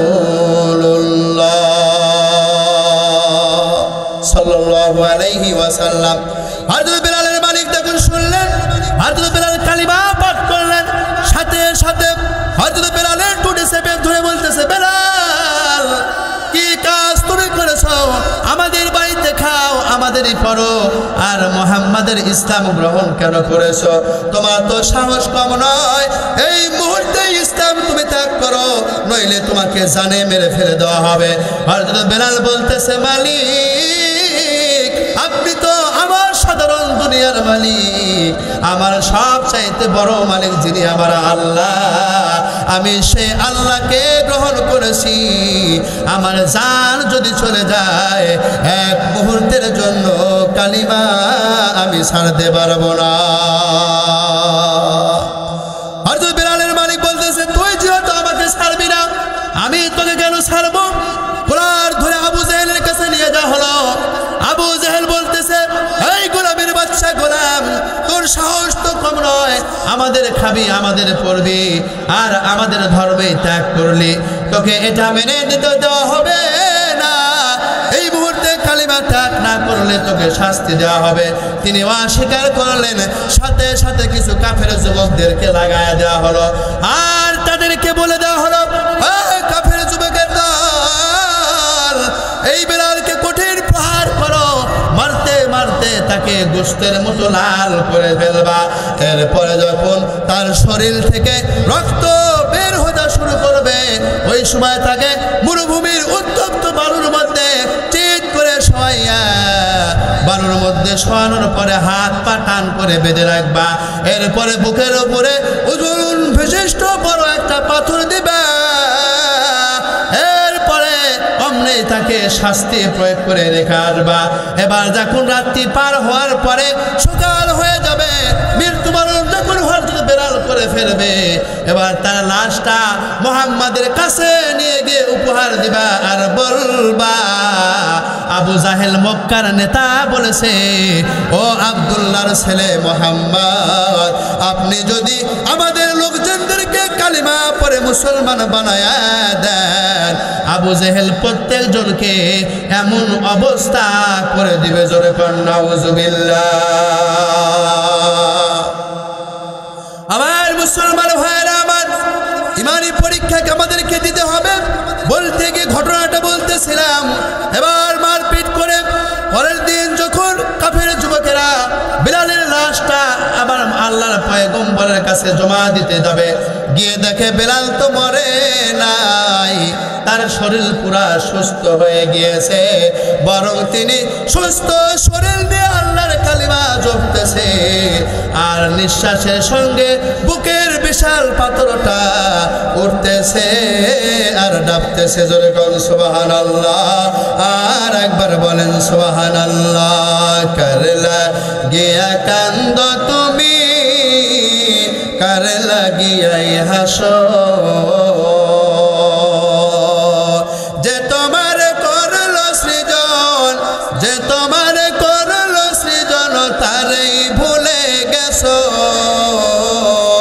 কারলা গিয়া কান্দ মানুষ, কার লাগিয়াই হাসো। মুসলমান ভাই, বলতেছিলাম আমাদেরকে আল্লাহ সুবহানাহু ওয়া তাআলা আমাদের ইমানের পরীক্ষা নেওয়ার জন্য প্রথম যে বিষয়টা নিয়ে পরীক্ষা দিবে, আপনাদের ওই বিষয়ে মনে আসেনি? মনে আছে আপনাদের? আল্লাহ সুবহানাহু ওয়া তাআলা আমাদের ইমানের পরীক্ষা প্রথম দুনিয়াতে নেবেন, কিসের বিনিময়ে নেবেন? আমাদের ভয়ের বিনিময়ে আমাদের পরীক্ষা নেবে। কথা বলেন ঠিক কিনা? আমরা যদি মুমিন মুসলমান হই, আল্লাহর জান্নাত যদি আমরা পেতে চাই, আল্লাহর ঘোষণা অনুযায়ী আল্লাহর জান্নাত যদি আমরা পেতে চাই, তাহলে আমাদেরকে ভয় জয় করে আল্লাহর জান্নাতের পাওয়ার জন্য ঈমানের পরীক্ষা দিতে হবে। কথা বলেন ঠিক কিনা? আমরা জান্নাত কে কে চাই? দুই হাত তুলে দেখান তো। নারায়ে তাকবীর। হাত নামান।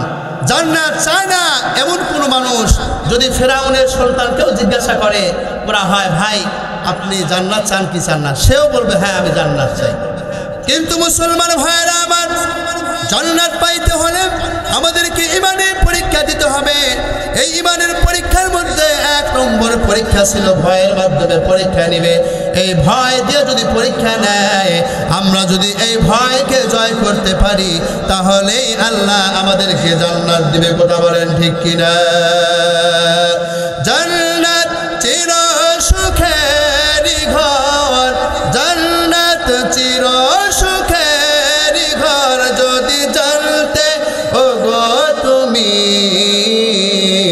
মায়া ঘেরা রঙিন পৃথিবী নয় তো সুখের খনি, মায়া ঘেরা রঙিন পৃথিবী নয় তো সুখের খনি।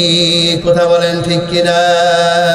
জান্নাত পাওয়ার সহজ পাশে তো শহীদ মরণ, শহীদ হলে খোদার রাহে, শহীদ হলে খোদার রাহে, কবে জান্নাত পাবে তুমি মায়া ঘেরা রঙিন পৃথিবী নয় তো সুখের খনি। কথা বলেন ঠিক কিনা? এই জন্য আল্লাহ তাআলা বলতেছেন, ও দুনিয়ার মুসলমান, আমি আল্লাহ তাআলা তোমাদেরকে দুনিয়ার মধ্যে ঈমানের পরীক্ষা নিব। 1 নম্বর পরীক্ষা নিব, তোমাদের ভয়ের বিনিময়ে তোমাদের পরীক্ষা নিব। ওয়ালানাবলুওয়ান্নাকুম বিশাইইম মিনাল খাউফি ওয়াল জু'i ওয়া নাকসিম মিনাল আমওয়াল। 1 নম্বর পরীক্ষা নেবে, ভয়ের মাধ্যমে আমাদেরকে পরীক্ষা নেবেন। আর 2 নম্বর ঈমানের পরীক্ষা নেবে। আল্লাহ তাআলা বলতেছেন, বান্দা আমি আল্লাহ তাআলা তোমাদেরকে ঈমানের পরীক্ষা নেব। 2 নম্বর তোমাদের দরিদ্র এবং ক্ষুধা দিয়ে। জোরে কোন সুবহানাল্লাহ। আল্লাহ সুবহানাহু ওয়া তাআলা ঈমানের পরীক্ষা আমাদের নেবে। 2 নম্বর পদ্ধতি ছিল কিসের বিনিময়ে নেবে ভাই? আমাদের ক্ষুধা এবং ভয়ের বিনিময়ে নেবে। অনেক সময় আমাদের কাছে টাকা থাকবে না, দরিদ্র করবে আল্লাহ সুবহানাহু ওয়া তাআলা, আমাদের সম্মান থাকবে না। আল্লাহ তাআলা দেখবে বান্দা সুখের মাধ্যমে, সুখের সময় যে এরকম আমার বন্দেগী করে, দরিদ্র অবস্থায় দেখি আমার আল্লাহ বান্দা ওই রকম ভাবে আমার বন্দেগী করে কি করে না। এই জন্য দেখবে ও আমার বান্দা, তোমাকে টাকা পয়সা ধন সম্পদ দিয়েছিলাম, ওই সময় যে এরকম তুমি নামাজ বন্দেগী ঠিকঠাক মতো করেছো, এখন আমি তোমাকে অসুস্থ করে দিলাম, এখন আমি তোমাকে দরিদ্র বানায়া দিলাম, দেখি তুমি দরিদ্র অবস্থায় আমার বন্দেগী কি করো কি করো না। যদি দরিদ্র অবস্থায় আল্লাহর বন্দেগী না করো, তাহলে বুঝতে হবে বান্দা দুনিয়ার মধ্যে তুমি টাকা পয়সার জন্য আল্লাহর বন্দেগী করেছিলা, এখন তুমি অসহায় হয়ে গিয়েছো, এখন তোমার কাছে টাকা পয়সা নাই, এখন তোমার প্রভাব প্রতিপত্তি নাই, এই জন্য তুমি বন্দেগী ছেড়ে দিয়েছো। কথা বলেন ঠিক কিনা? এই জন্য আমাদেরকে দরিদ্র অবস্থাও আল্লাহর বন্দেগী করার প্রয়োজন আছে না নাই? আল্লাহ আমাদেরকে পরীক্ষা করবেন। হয়েছে দরিদ্র তো কি হয়েছে? নবীজির সাহাবীর ঘটনা বললে তারা কত কষ্ট করেছে, তারপরেও ইবাদত বন্দেগী ছাড়ে নাই। না খেয়েছে, পেটের মধ্যে পাথর বেঁধে রেখেছে, তারপরে এক ওয়াক্ত নামাজ ছাড়ে নাই, মিথ্যা কথা বলে নাই, যাকাত দিয়েছে, ফরজ হইলে পারে রোজা রেখেছে। আল্লাহর পয়গম্বর যেটা যেটা করতে বলেছে পুঙ্খানুপুঙ্খানুভাবে পালন করেছে। ইসলাম থেকে 1 ইঞ্চি তারা পিছু পা হয় না। কিতাবের মধ্যে ঘটনা পড়েছে, নবীজির প্রিয় সাহাবী আব্দুল্লাহ আনসারী রাদিয়াল্লাহু তাআলা আনহু, তিনি এত গরিব ছিলেন, এত গরিব ছিলেন, এত গরিব ছিল গো ভাই, তার মতো গরিব সাহাবী আর কেউ ছিল না। আল্লাহর পয়গম্বরের সাহাবী এত গরিব ছিল, মাত্র একটা কাপড় তার বাড়িতে ছিল। এই গরিব সাহাবী একটা কাপড় থাকা সত্ত্বেও 1 মুহূর্তের জন্য জামাতে নামাজ পড়া তিনি ত্যাগ করে নাই। জোরে বলেন সুবহানাল্লাহ। কেমন করে জীবন যাপন করেছে তার জীবনের মধ্যে পাওয়া যায়। নবীজির সাহাবী আব্দুল্লাহ আনসারী রাদিয়াল্লাহু তাআলা আনহু, তিনি নামাজ পড়ার জন্য আল্লাহর পয়গম্বরের পিছনে নামাজ পড়ার জন্য তিনি সবার পিছনে মসজিদে যায়। আবার যখন সালাম ফিরানো হয় সবার আগেই তিনি মসজিদ থেকে বের হয়ে যায়। বিষয়টা সাহাবা কিরামগণ লক্ষ্য করলেন, কি ব্যাপার আব্দুল্লাহ আনসারীকে আল্লাহর পয়গম্বর এত ভালোবাসে, এত মহব্বত করে, কিন্তু তিনি এই অবস্থায় তিনি কেন করতেছেন? তার ভিতরে কি দুনিয়া ঢুকে গেছে নাকি? তার কারণ মসজিদে যে সবার শেষে আসে আর সবার আগেই বের হয়ে যায়, এত ভালো মুসল্লির লক্ষণ নয়। আব্দুল্লাহ আনসারী কি দুনিয়াদার হয়ে গেল কিনা? একজন সাহাবী, 2 জন সাহাবী, আবু বকর, উমর, উসমান সহ অনেক সাহাবী বিষয়টা লক্ষ্য করলেন। এক পর্যায়ে পয়গম্বরকে বলতেছে, নবী, ইয়া রাসূলুল্লাহ, আপনি যে সাহাবীকে এত মহব্বত করেন পয়গম্বর, আপনি তাকে এত ভালোবাসেন, আপনার সেই ভালোবাসার সাহাবী আব্দুল্লাহ আনসারী তিনি দুনিয়াদার হয়ে গিয়েছে। পয়গম্বর বললেন, কি হয়েছে বলো?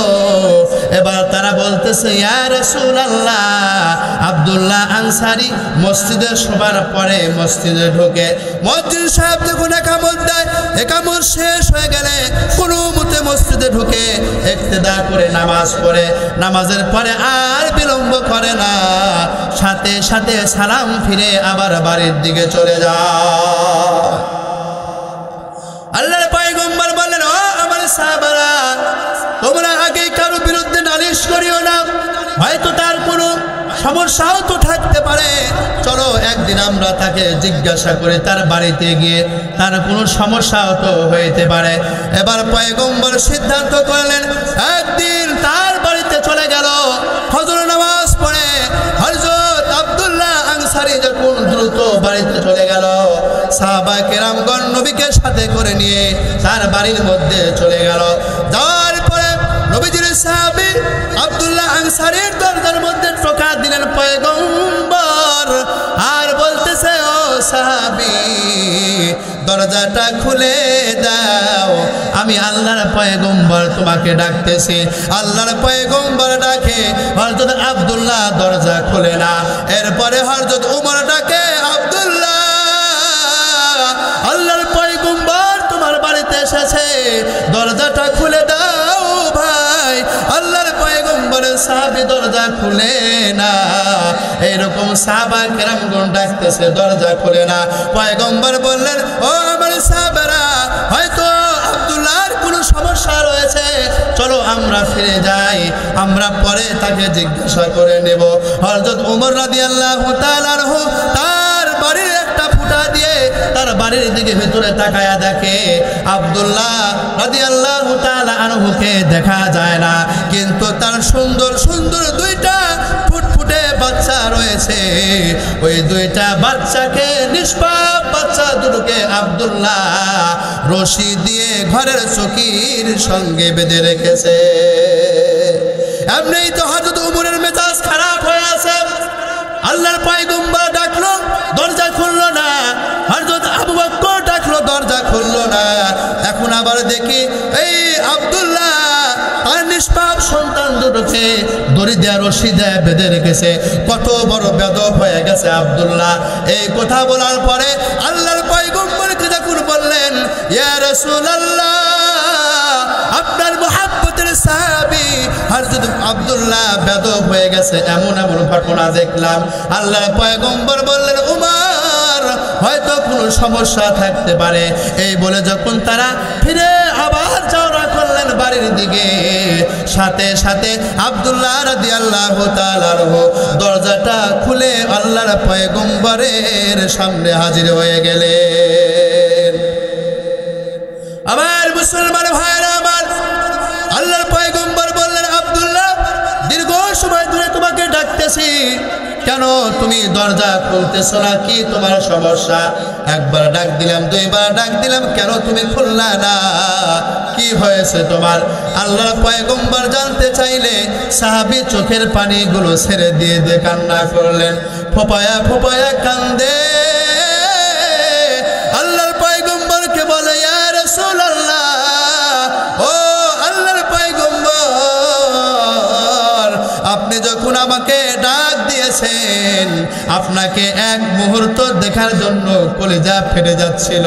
আমার মনে চাইতেছিল আমার মতো সামান্য আব্দুল্লাহর বাড়িতে দুজাহানের বাদশা এসে ডাকতেছে, অথচ আমি দরজা খুলতে পারতেছি না।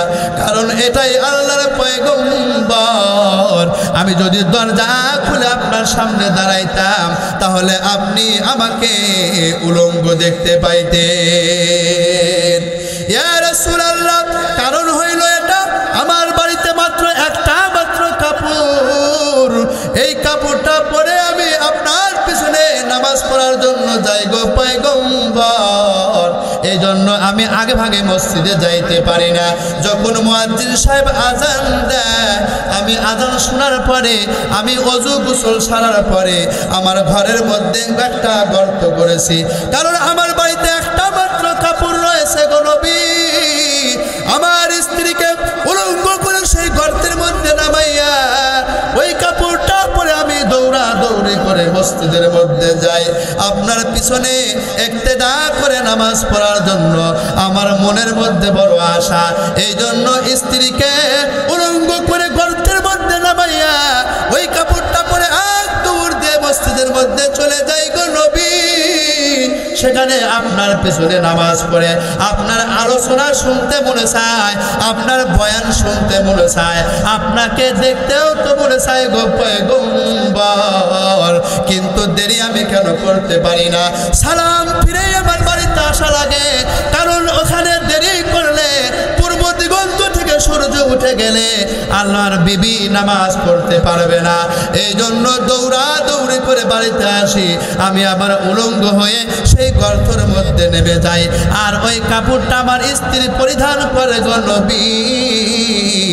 এরপরে তিনি নামাজ আদায় করে নেয়।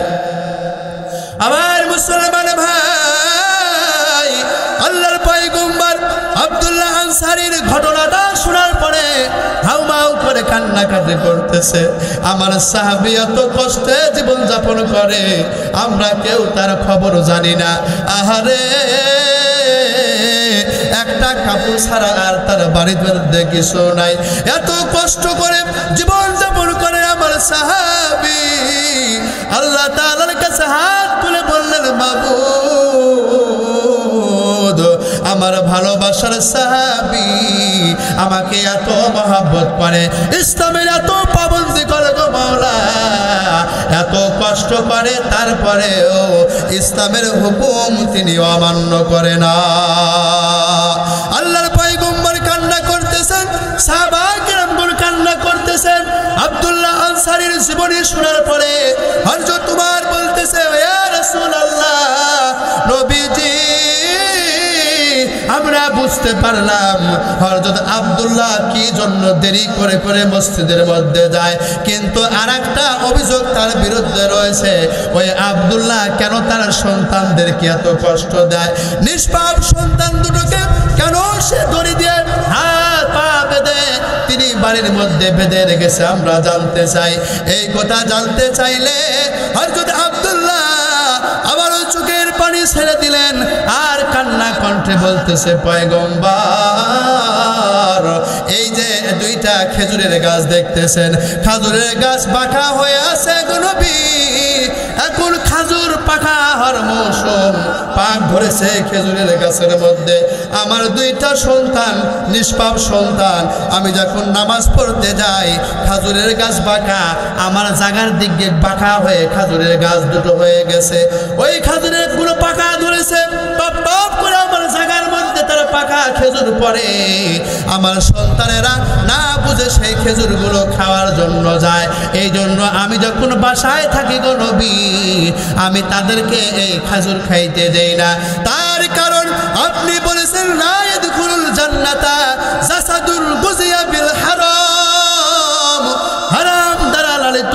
পালিত শরীর কোনোদিন জান্নাতে যাবে না ওগো আল্লাহর পয়গম্বর এই জন্য আমার সন্তানদেরকে খেজুর খাইতে দেই না আমি জানি ইহুদি ব্যক্তির খেজুর আমাদের জন্য বৈধ নয় এই জন্য আমি যখন বাসার মধ্যে থাকি সন্তানদেরকে খেজুর খাওয়া থেকে বিরত রাখি কিন্তু আমি যখন নামাজের জন্য মসজিদে যাই গো নবী ওই সময় যদি ভুল করে আমার সন্তানেরা খেজুরগুলো খেয়ে ফেলে এই জন্য তাদের পায়ের মধ্যে দড়ি লাগাইয়া বেঁধে রেখে আমি নামাজে যাই কলিজা ফেটে যায় হযরত আব্দুল্লাহর জীবনের শুনলে কথা বলেন ঠিক কিনা এত কষ্ট করে জীবন যাপন করেছে তারপরেও একটু হারামের দিকে অগ্রসর হয় নাই ইসলামের পাবন্দি করে করে তারা জীবন যাপন করেছে ইয়া রাসূলুল্লাহ আল্লাহর পয়গম্বর আমি নামাজ পড়ে মাত্র আমার স্ত্রীকে লুঙ্গি খুলে দিয়ে কাপড়টা খুলে দিয়ে তাকে নামাজ পড়তে দিয়েছি আমি এখন আমার সন্তানদের দড়িগুলো খুলে দেব ইতিমধ্যে আপনি এসে দরজায় ডাক দিয়েছেন এই জন্য এখন পর্যন্ত আমার সন্তানদের দড়ি খুলতে পারি না আল্লাহর পয়গম্বর বলতেছেন ও আমার সাহাবারা দল আমার আব্দুল্লাহ এত কষ্ট করে জীবন যাপন করে তোমাদের মধ্যে কি কোনো সাহাবী আছো নাকি এই দুইটা খেজুরের গাছ তোমরা আমাকে ক্রয় করে হাদিয়া দিবা হযরত উমর রাব্বাইক বলে এক দৌড় দিয়ে চলে গেল ইহুদির বাড়িতে গিয়ে বলতেছে ভাই তুমি কি বাড়িতে আসো নাকি গো ভাই এবার ইহুদি বলতেছে কে তুমি বলতেছে আমি হযরত উসমান ইহুদি লাফায়া উঠছে এত বড় মক্কার ধনী ব্যক্তি মদিনার ধনী ব্যক্তি ওসমান আমার বাড়িতে কি জন্য আসছে বুঝতে পারলাম না পয়গম্বরের সাহাবী ওসমান বললে ভাই বিশেষ একটা প্রয়োজনে তোমার বাড়িতে আসি কি জন্য আসেন বলতেছে তোমার দুইটা খেজুরের গাছ আছে অবক জায়গায় ওই দুইটা খেজুরের গাছ কিনে নেওয়ার জন্য আমি এখানে এসেছি এবার ইহুদি বলতেছে আপনি হাজার হাজার খেজুর গাছের মালিক আপনি মদিনার মধ্যে শ্রেষ্ঠ ধনী মক্কার মধ্যে তো শ্রেষ্ঠ ধনী এত গাছ থাকতে কেন আপনি দুইটা খেজুরের গাছ কিনবেন এবার যখন পুরা ঘটনা খুলে বললেন ইহুদি তিনি ব্ল্যাকমেল করা শুরু করলেন আল্লাহর পয়গম্বরের সাহাবীকে বলতেছে ভাই উসমান এই খেজুরের গাছ বিক্রি করার আমার প্রয়োজন নাই তবে তুমি যদি নিতে চাও এর বিনিময়ে আমাকে একটা গাছের বিনিময়ে 50টা করে খেজুরের গাছ দিতে হবে সোজা সোজা ভালো ভালো খেজুরের গাছ দিতে হবে তার মানে হইল তুমি যদি এই দুইটা খেজুরের গাছ নিতে চাও এই দুইটা গাছের বিনিময় আমাকে 100 খেজুরের গাছ তোমাকে দিতে হবে হযরত উসমান বলতেছে হইল কোনো সমস্যা নাই দুইটা খেজুরের গাছ 100টা গাছের বিনিময়ে কিনে নিয়ে আল্লাহর পয়গম্বরকে বলতেছেন নবীজি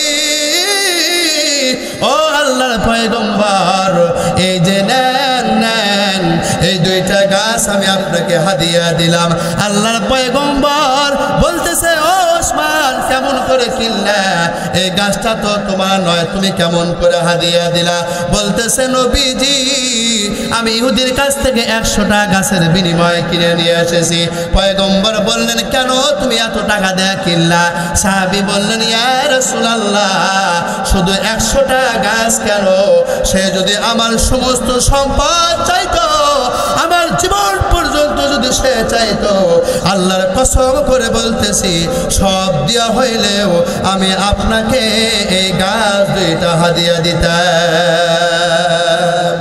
আল্লাহর পয়গম্বর দুইটা গাছ নিয়ে নবীজির সাহাবী আব্দুল্লাহকে হাদিয়া দিয়ে তাকে সন্তুষ্ট করে বাড়ি থেকে চলে গেল।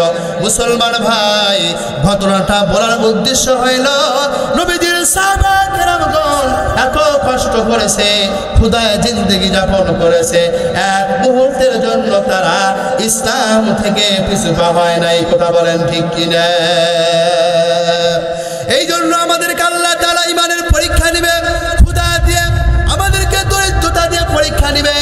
আমাদেরকে এইগুলা জয় করতে হবে। যদি আমরা জান্নাত চাইতে চাই তাহলে আমরা কামিয়াবি হয়ে যাব, সাকসেস হয়ে যাব। আল্লাহর পয়গম্বরের আদর্শবান যদি হয়ে যায়, আল্লাহর মহাব্বতে যদি আল্লাহর পয়গম্বরকে যদি ভালোবাসি, কথা বলেন ঠিক কিনা?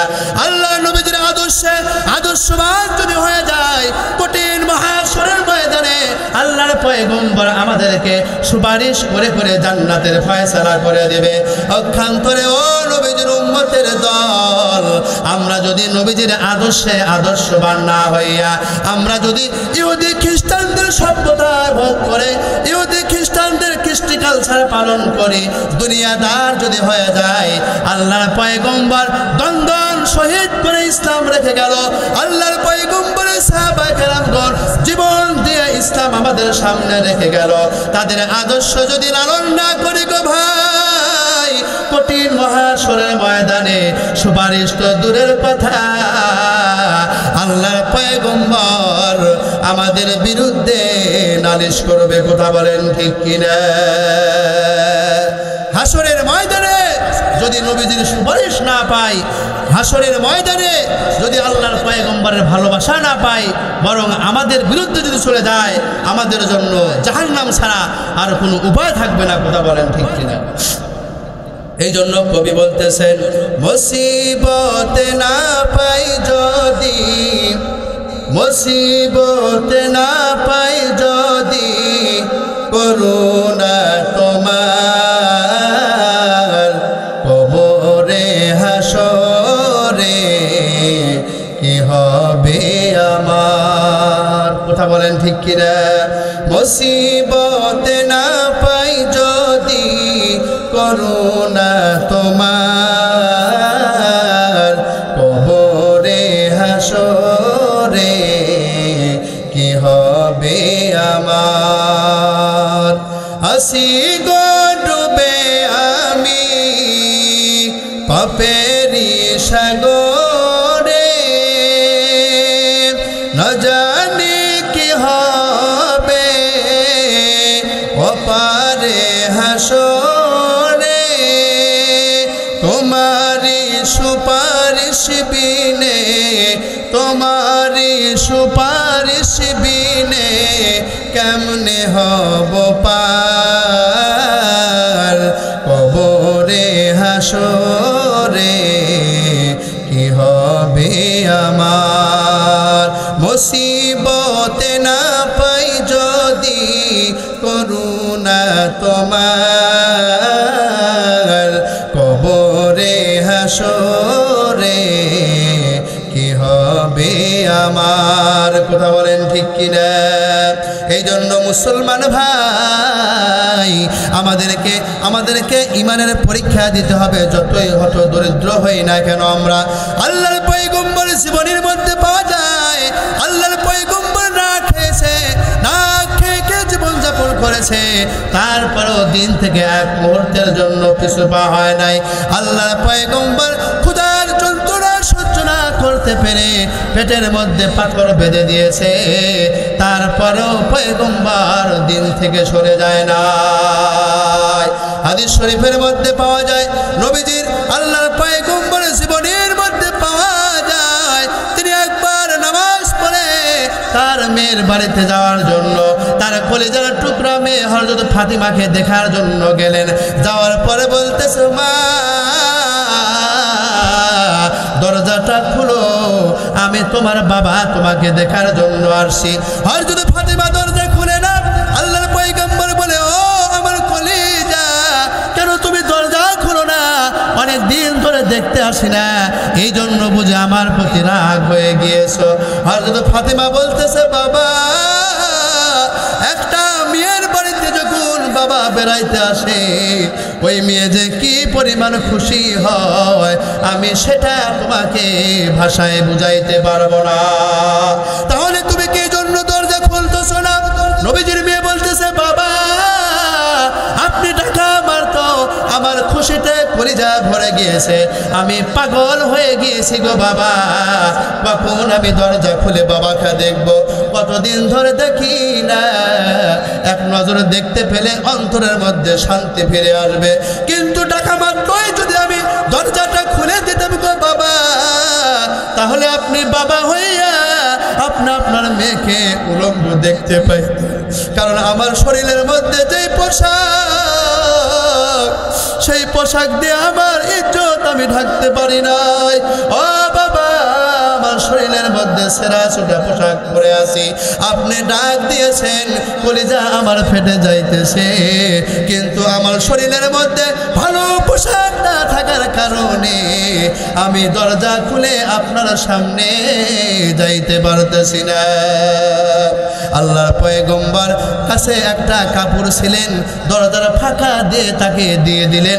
আল্লাহর পয়গম্বরের মেয়ে কাপড়টা পরিধান করে তারপরে দেখা করলেন। জোরে কোন সুবহানাল্লাহ।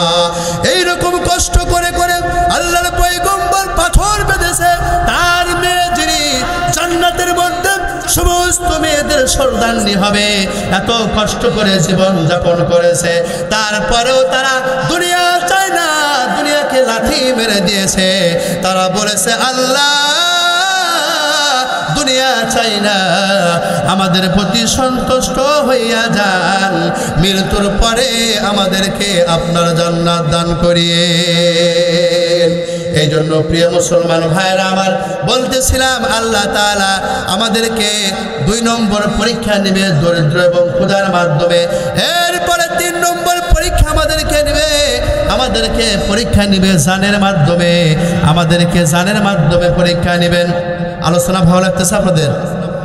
এটা আওয়াজ করে বলতে ভালো লাগতেছে নাকি শেষ করে দিব? ভালো লাগতেছে? প্রিয় মুসলমান ভাইরা, তার একটু জিকির করেন, লা ইলাহা ইল্লাল্লাহ, জোরে লা।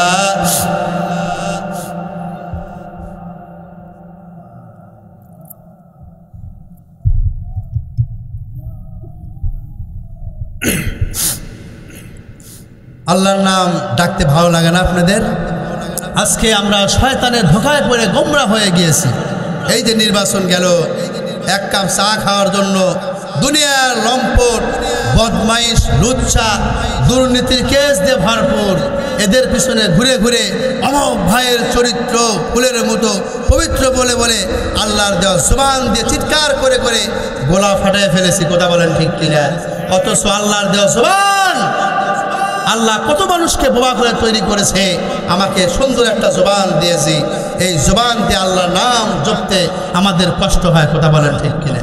প্রিয় মুসলমান ভাইয়ের আমার, এই হিসাব, প্রত্যেকটা অঙ্গ প্রত্যঙ্গের হিসাব আমাদেরকে দিতে হবে। কথা বলেন ঠিক কিনা? এই জন্য একটু মহাব্বতে জিকির করেন, লা ইলাহা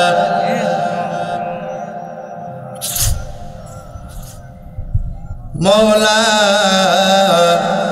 পাইতে তোমায় ডাকি, আল্লাহ, পাইতে তোমায় ডাকি, কান্দিতে কান্দিতে গেল রে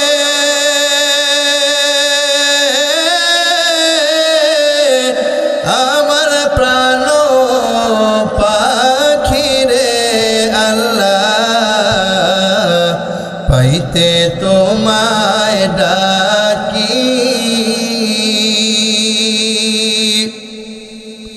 সারা জীবন করলাম গো মাওলা তোমার নাফরমানি,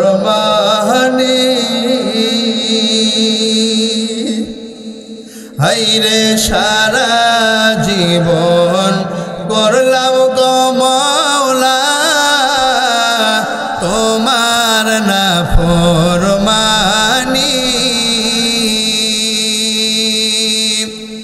স্মরণ হইলে মৃত্যুর কথা রে,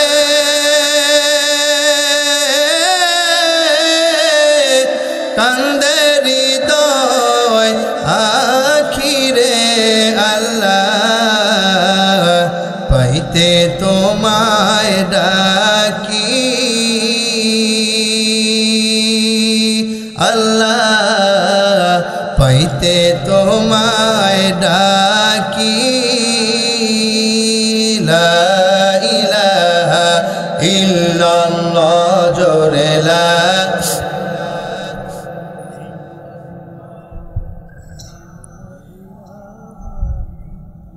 আমার মুসলমান ভাইরা, আল্লাহ তাআলা ইরশাদ করেন, ওয়ালা নাবলুওয়ান্নাকুম বিশাইইম মিনাল খাউফি ওয়াল জু'i ওয়া নাকসিম মিনাল আমওয়াল ওয়াল আনফুসি ওয়াস সামারাত। আল্লাহ তাআলা বলেন, ও দুনিয়ার মুসলমান, 3 নম্বর পরীক্ষা হলো তোমাদেরকে জানের বিনিময়ে তোমাদেরকে পরীক্ষা নেওয়া হবে। এই সমাজের মধ্যে অনেক মানুষ থাকবে কিন্তু তাদেরকে সন্তান দেব না। তোমার সামনে অনেক সন্তান তাদেরকে বাবা বাবা বলে ডাকবে, আমি আল্লাহ তাআলা তোমাকে সন্তান দেব না, এটা আমার পক্ষ থেকে তোমার পরীক্ষা, তোমাকে আমি সন্তান দেব না। আবার অনেককে আমি আল্লাহ তাআলা সন্তান দেব কিন্তু অন্ধ সন্তান দেব, অনেককে প্রতিবন্ধী সন্তান দান করব। আমার বান্দা তুমি শুনে নাও, তোমার সামনে সন্তান পাইয়া যে এরকম সন্তুষ্ট থাকবে, সন্তান না পাইয়াও যদি তুমি সন্তুষ্ট থাকো, আমি আল্লাহ তাআলা তোমাকে এই সন্তান না দেওয়ার বিনিময়ে তোমাকে পরীক্ষা নেব। এরপর আল্লাহ তাআলা বলতেছেন, 4 নম্বর পরীক্ষা, ও আমার বান্দা বান্দিরা, 4 নম্বর যেটা পরীক্ষা তোমাদেরকে নেব, আস-সামারাত, তোমাদেরকে ফল ফসলের ক্ষতির বিনিময়ে তোমাদের পরীক্ষা নেব। এই সমাজের মধ্যে তোমরা সুন্দর করে জমি চাষ করবা, খরচ করবা, কত কিছু করে তোমরা আবাদ বসত করে আসবা, জমিনের মধ্যে সুন্দর ধান দিয়ে দিব, ভুট্টা দিয়ে দিব, সব কিছু সুন্দর করে দিব। আর মাত্র 7 দিন পর তোমরা সেগুলো কেটে তোমরা বাড়ির মধ্যে উঠায় নিয়ে আসবা। দেখতে কত সুন্দর সোনালি ফসল, সোনার মতো দেখা যায়, ঝলমল ঝলমল করতেছে। ঠিক সেই মুহূর্তে আগামীকাল তুমি জমি কাটবা, আজকে আমি প্রচন্ড পরিমাণে বৃষ্টি দিয়া, প্রচন্ড পরিমাণে ঝড় দিয়া, শিলা দিয়া তোমার সম্পদ, তোমার আবাদ ফসল আমি নষ্ট করে দিয়ে তোমাকে আমি তোমার ফল ফসলের পরীক্ষা নেব। বান্দা, তুমি যদি এই পরীক্ষায় পাস করতে পারো আমার বান্দা, কঠিন মুহূর্তের মধ্যে ফল নষ্ট হয়ে যাওয়ার পরেও তুমি যদি পাস করতে পারো, আমি আল্লাহ ঘোষণা করে দিলাম তোমাকে আগের সে আরো অনেক বেশি বেশি সম্পদ আমি দান করবো। জোরে গান সুবহানাল্লাহ। আল্লাহ সুবহানাহু ওয়া তাআলা বলেন, লা ইন শাকারতুম লা আযীদান্নাকুম ওয়া লা ইন কাফারতুম ইন্না আযাবি লাশাদীদ। ওরে আমার দুনিয়ার বান্দা বান্দিরা, তোমরা শুনে নাও, আমি আল্লাহ তাআলার নিয়ামত পাওয়ার পরে সেই নিয়ামতের শুকরিয়া তোমরা যদি আদায় করো, আমি আল্লাহ তাআলা তোমাদের নিয়ামত আরো বেশি বেশি করে বাড়ায়া দিব। পক্ষান্তরে বান্দা, নিয়ামত পাওয়ার পরে তুমি যদি শুকরিয়া আদায় না করো, আমি আল্লাহ তাআলা ওই নিয়ামতটা তোমাদের কাছ থেকে ছিনে নেব। শুধু তাই নয়, তোমাদেরকে কঠিন আযাবের মধ্যে গ্রেফতার করব। বলেন নাউজুবিল্লাহ। প্রিয় মুসলমান ভাইয়েরা আমার, আমরা বুঝতে পারলাম আল্লাহ সুবহানাহু ওয়া তাআলা আমাদেরকে আমাদের ঈমানি পরীক্ষা নেবেন 4টি বিষয়। কয়টি বিষয়ে? 1 নম্বর হইল আমাদের ভয়ের বিনিময়ে পরীক্ষা নেবে। 2 নম্বর আমাদের ক্ষুধা দরিদ্র দেওয়া পরীক্ষা নেবে। 3 নম্বর জানের বিনিময়ে পরীক্ষা নেবে। ভালো সন্তান দিবে আল্লাহ আপনাকে, আপনি সুস্থ থাকবেন, হঠাৎ করে আপনার সামনে থেকে সন্তানটা নিয়ে জানের বিনিময়ে আমাদেরকে পরীক্ষা করবে। কথা বলেন ঠিক কিনা? আইরে মুসলমান ভাই, এই জান এই দর পরেও যদি আমরা সন্তুষ্ট থাকি তাহলে আমরা পরীক্ষায় পাশ করব। আল্লাহ তাআলা বলতেছে 4 নম্বর তোমাদের ফল ফসলাদির ক্ষতির বিনিময়ে পরীক্ষা নেব। ওরে আমার বান্দা বান্দিরা, যদি তোমরা পরীক্ষায় পাশ করতে পারো আমি আল্লাহ তাআলা তোমাদেরকে এই বিপদ থেকে উদ্ধার করব। শুধু তাই নয়, এই নিয়ামতের শুকরিয়া আদায় করার কারণে আগের সে আরো বহু গুণে বাড়ায়া দেব। কথা বলেন ঠিক কিনা? তাহলে আমরা পরিষ্কার করে বুঝতে পারলাম যে আযাব গজব যেই সমস্ত আল্লাহ তাআলা আমাদেরকে দেয়, এই আযাব গজব কার পক্ষ থেকে আসে ভাই? এটা ওয়াজ করে বলতে হবে। কার পক্ষ থেকে? আল্লাহর পক্ষ থেকে আমাদের ইমানের পরীক্ষার জন্য আসে। কথা বলেন ঠিক কিনা? কিন্তু বড় দুঃখের সঙ্গে বলতে হয় আমরা আযাব গজব আল্লাহ তাআলার পক্ষ থেকেই আসে এটা স্বীকার করলেও কিন্তু এই বিপদ থেকে যে আল্লাহই উদ্ধার করে এটা আমরা স্বীকার করতে রাজি নয়। বলবেন হুজুর কেমন করে রাজি নয়? হঠাৎ করে ঝড় বৃষ্টি আরম্ভ হয়ে গিয়েছে, সমাজের সমস্ত বাড়ি ঘর উড়ায় নিয়ে গেল। আপনাকে মহব্বত করে আল্লাহ তাআলা আপনার বাড়ি উড়ায় নেয় নাই, আপনি আল্লাহর শুকরিয়া আদায় করেন না। আপনি বলতেছেন ও আব্দুল জব্বারের বাপ, চা স্টলের মধ্যে চা খায় আর গপ্প মারে। আমি তোমাকে আগেই বলেছিলাম তুমি যদি ইউকোলেক্টার কাঠের বাটাম দিতা তাহলে তোমার ঘর আজকে উড়ে যাইতো না। আমার বাড়ির দিকে তাকায় দেখো, সবার বাড়ি উড়ায় নিয়ে গেছে, আমার বাড়ি আগের মতোই খাড়া আছে। আল্লাহর দিকে ফিরায় না। নবীজির উম্মতের দল, তোমার চোখের মধ্যে কি পড়ে না তোমার এলাকার মধ্যে ঘূর্ণিঝড় হইয়া সমস্ত ফসলগুলো শেষ করে দিয়েছে, কিন্তু তোমার ফসল এখনো বাকি আছে। আল্লাহ কি পারতো না? পারতো, অবশ্যই পারতো, কিন্তু তোমাকে ভালোবাসে। আল্লাহ দেখতে চায় বান্দা, এই যে তোমাকে নিয়ামত দান করলাম, এই নিয়ামতটা পাওয়ার পরে তুমি যদি এই নিয়ামতের শুকরিয়া আদায় করে, এই নিয়ামতের শুকরিয়া আদায় করে যদি দান খয়রাত করো, আল্লাহর রাস্তায় দান করো, আমি আল্লাহ তাআলা ওদেরকে দেই নাই, ওরা নিয়ামত পেয়ে নিয়ামতের শুকরিয়া আদায় করে নাই, এই জন্য তাদেরগুলো ধ্বংস করে দিলাম। ওরে আমার মুমিন বান্দা, তুমি যদি নিয়ামতের শুকরিয়া আদায় করো, এই জন্যই তোমাকে আমি দান করলাম। তুমি যদি দান দিহান করে এই নিয়ামতের শুকরিয়া আদায় করো, ইউকোলেক্টারের কাঠ লাগবে না, তোমার ইউরিয়া সার দেওয়া লাগবে না, তোমার সেনজেন্টা বীজ দেওয়া লাগবে না, কিছুই দেওয়া লাগবে না বান্দা। তোমার রিজিক হইল আসমানে, আমার পার্লামেন্টে। তুমি যদি সম্পদ পাইয়া আল্লাহর রাস্তায় দান করো বান্দা, আমি আল্লাহ ঘোষণা করে দিলাম, আমি আল্লাহ তোমার নিয়ামত বাড়ায়া দেব। এই জন্য মুসলমান ভাইরা আমার, আমাদেরকে আল্লাহ তাআলা পরীক্ষা করার জন্য আযাব দিবে। এই আযাব থেকে মুক্ত আল্লাহই করবে, আমাদেরকে একটু ধৈর্য ধারণ করতে হবে। কথা বলেন ঠিক কিনা? কেমন করে ধৈর্য ধারণ করতে হবে আল্লাহ তাআলা সে কথা কোরআনের মধ্যে সুন্দর করে বলে দিয়েছেন। আপনি অসুস্থ সুস্থ চান, আল্লাহর কাছে চাইতে হবে। আপনার জমিনের মধ্যে ধার হয় না, আপনি অনেক বড় বিপদের মধ্যে আছেন। ওরে নবীজির উম্মতের দল, তুমি শুনে নাও, আল্লাহ তাআলার ঘোষণা হইল বান্দা, 2টা জিনিসের বিনিময়ে তুমি যদি চাও, আমি আল্লাহ তাআলা তোমার সমস্ত চাওয়া নিজেই পূরণ করে দেব। জোরে কান সুবহানাল্লাহ, আর একবার বলেন সুবহানাল্লাহ। ইয়া আইয়ুহাল্লাযীনা আমানুস্তাঈনু বিস-সাবরি ওয়াস-সালাহ,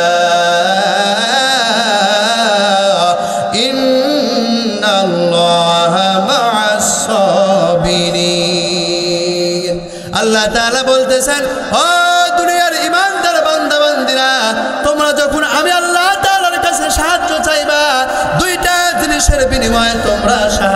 চাইবা, দুইটা জিনিসের বিনিময়ে যদি সাহায্য চাইতে পারো, আমি আল্লাহ তাআলা ঘোষণা করে দিলাম, আমি আল্লাহ তাআলা কোরআনের মধ্যে বলে দিলাম, আমি আল্লাহ তোমাদেরকে বিপদ থেকে উদ্ধার করে দেব। ওয়াস্তাইনু বিসসবরি ওয়াসসালাহ, এক নম্বর হইল আমাদেরকে সবুরের মাধ্যমে আল্লাহ তাআলার কাছে চাইতে হবে, আর একটা হইল নামাজের মাধ্যমে চাইতে হবে। তাহলে দুনিয়ার মধ্যে যদি কোনো জিনিসের প্রয়োজন হয়ে যায়, আমরা মেম্বারের কাছে যাব, এমপির কাছে যাব, দুনিয়ার কোনো মানুষের কাছে যাব নাকি? তার আগে আমাদেরকে আল্লাহর কাছে চাইবে। হাদিস শরীফের মধ্যে পাওয়া যায়, সাহাবা কিরামদের একটা জুতার ফিতাও যদি ছিঁড়ে যাইত, তারা ওযু করে 2 রাকাত নামাজ পড়ে দূর দিয়ে মসজিদের মধ্যে যাইয়া নামাজ আদায় করে বলতো, হাত তুলে, আল্লাহ আমার জুতার ফিতা ছিঁড়ে গেছে গো মাওলা, তুমি তো আমার মালিক, তোমার কাছে চাই তুমি আমার জুতার ফিতার ব্যবস্থা করে দাও।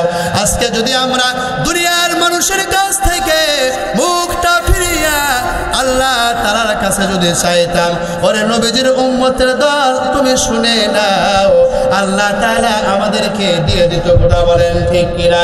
আমার মুসলমান ভাইরা আমার, এই জন্য আল্লাহ কোরআনে সেই ঘোষণা দিয়েছে, আজকে দুনিয়ার মানুষের কাছে চাইলে দূর দূর করে তারা তাড়ায়া দেয়, দরজা বন্ধ করে দেয়। আল্লাহ বলতেছে, বান্দা আসো আসো আমার কাছে আসো, তুমি জীবনে কতগুলো পাপ করেছো, পাহাড় সমতুল্য যদি তোমার পাপ হয়ে যায়, অন্যায় হয়ে যায়, তোমার বন্ধুর কাছে গেলে তোমাকে দূর দূর করে তাড়ায়া দেয়, বন্ধু আর ফোন করে না, মোবাইল বন্ধ করে দাও। কিন্তু তুমি যদি কোটি কোটি পাপ করার পরে বান্দা আমি আল্লাহ তাআলার কাছে ফিরে এসে দুফোঁটা চোখের পানি ছেড়ে দিয়ে অনুশোচনা করে খালেস দিলে তওবা করে আমি আল্লাহ তাআলার কাছে মাফ চাও, আমি আল্লাহ তাআলা তোমার জিন্দেগির সমস্ত গুনাহগুলো মাফ কইরা তোমাকে নিষ্পাপ বানায় দেই। জোরে কোন সুবহানাল্লাহ। আল্লাহ আল্লাহ তু মেরা মাবুদ হায়, আল্লাহ আল্লাহ তু মেরা মাশুক হায়, ইয়া ইলাহি মুঝসে মুঝকো दूर कर, ताकि देखो मुझको ताकि देखो मुझ में तुझको एक नजर, हर घड़ी देने को तू तैयार है, जो न मांगे उससे तू बेजार है। দুনিয়ার মানুষের কাছে চাইলে তারা দূর দূর করে তাড়ায় দেয়। আল্লাহ তাআলা আর কবি সাহেব বলতেছে, ও আমার বান্দা, আমি তোমাকে 24 ঘন্টা দেওয়ার জন্য প্রস্তুত হয়ে আছি। এই জন্য চাইতে হবে কার কাছে? বিপদে পড়েন, মুসিবতে পড়েন, চাইতে হবে কার কাছে? আল্লাহ তাআলার কাছে সর্বপ্রথম আমাদেরকে চাইতে হবে। তাহলে বিপদ থেকে আমাদেরকে আল্লাহ সুবহানাহু ওয়া তাআলা মুক্ত করবেন। কথা বলেন ঠিক কিনা?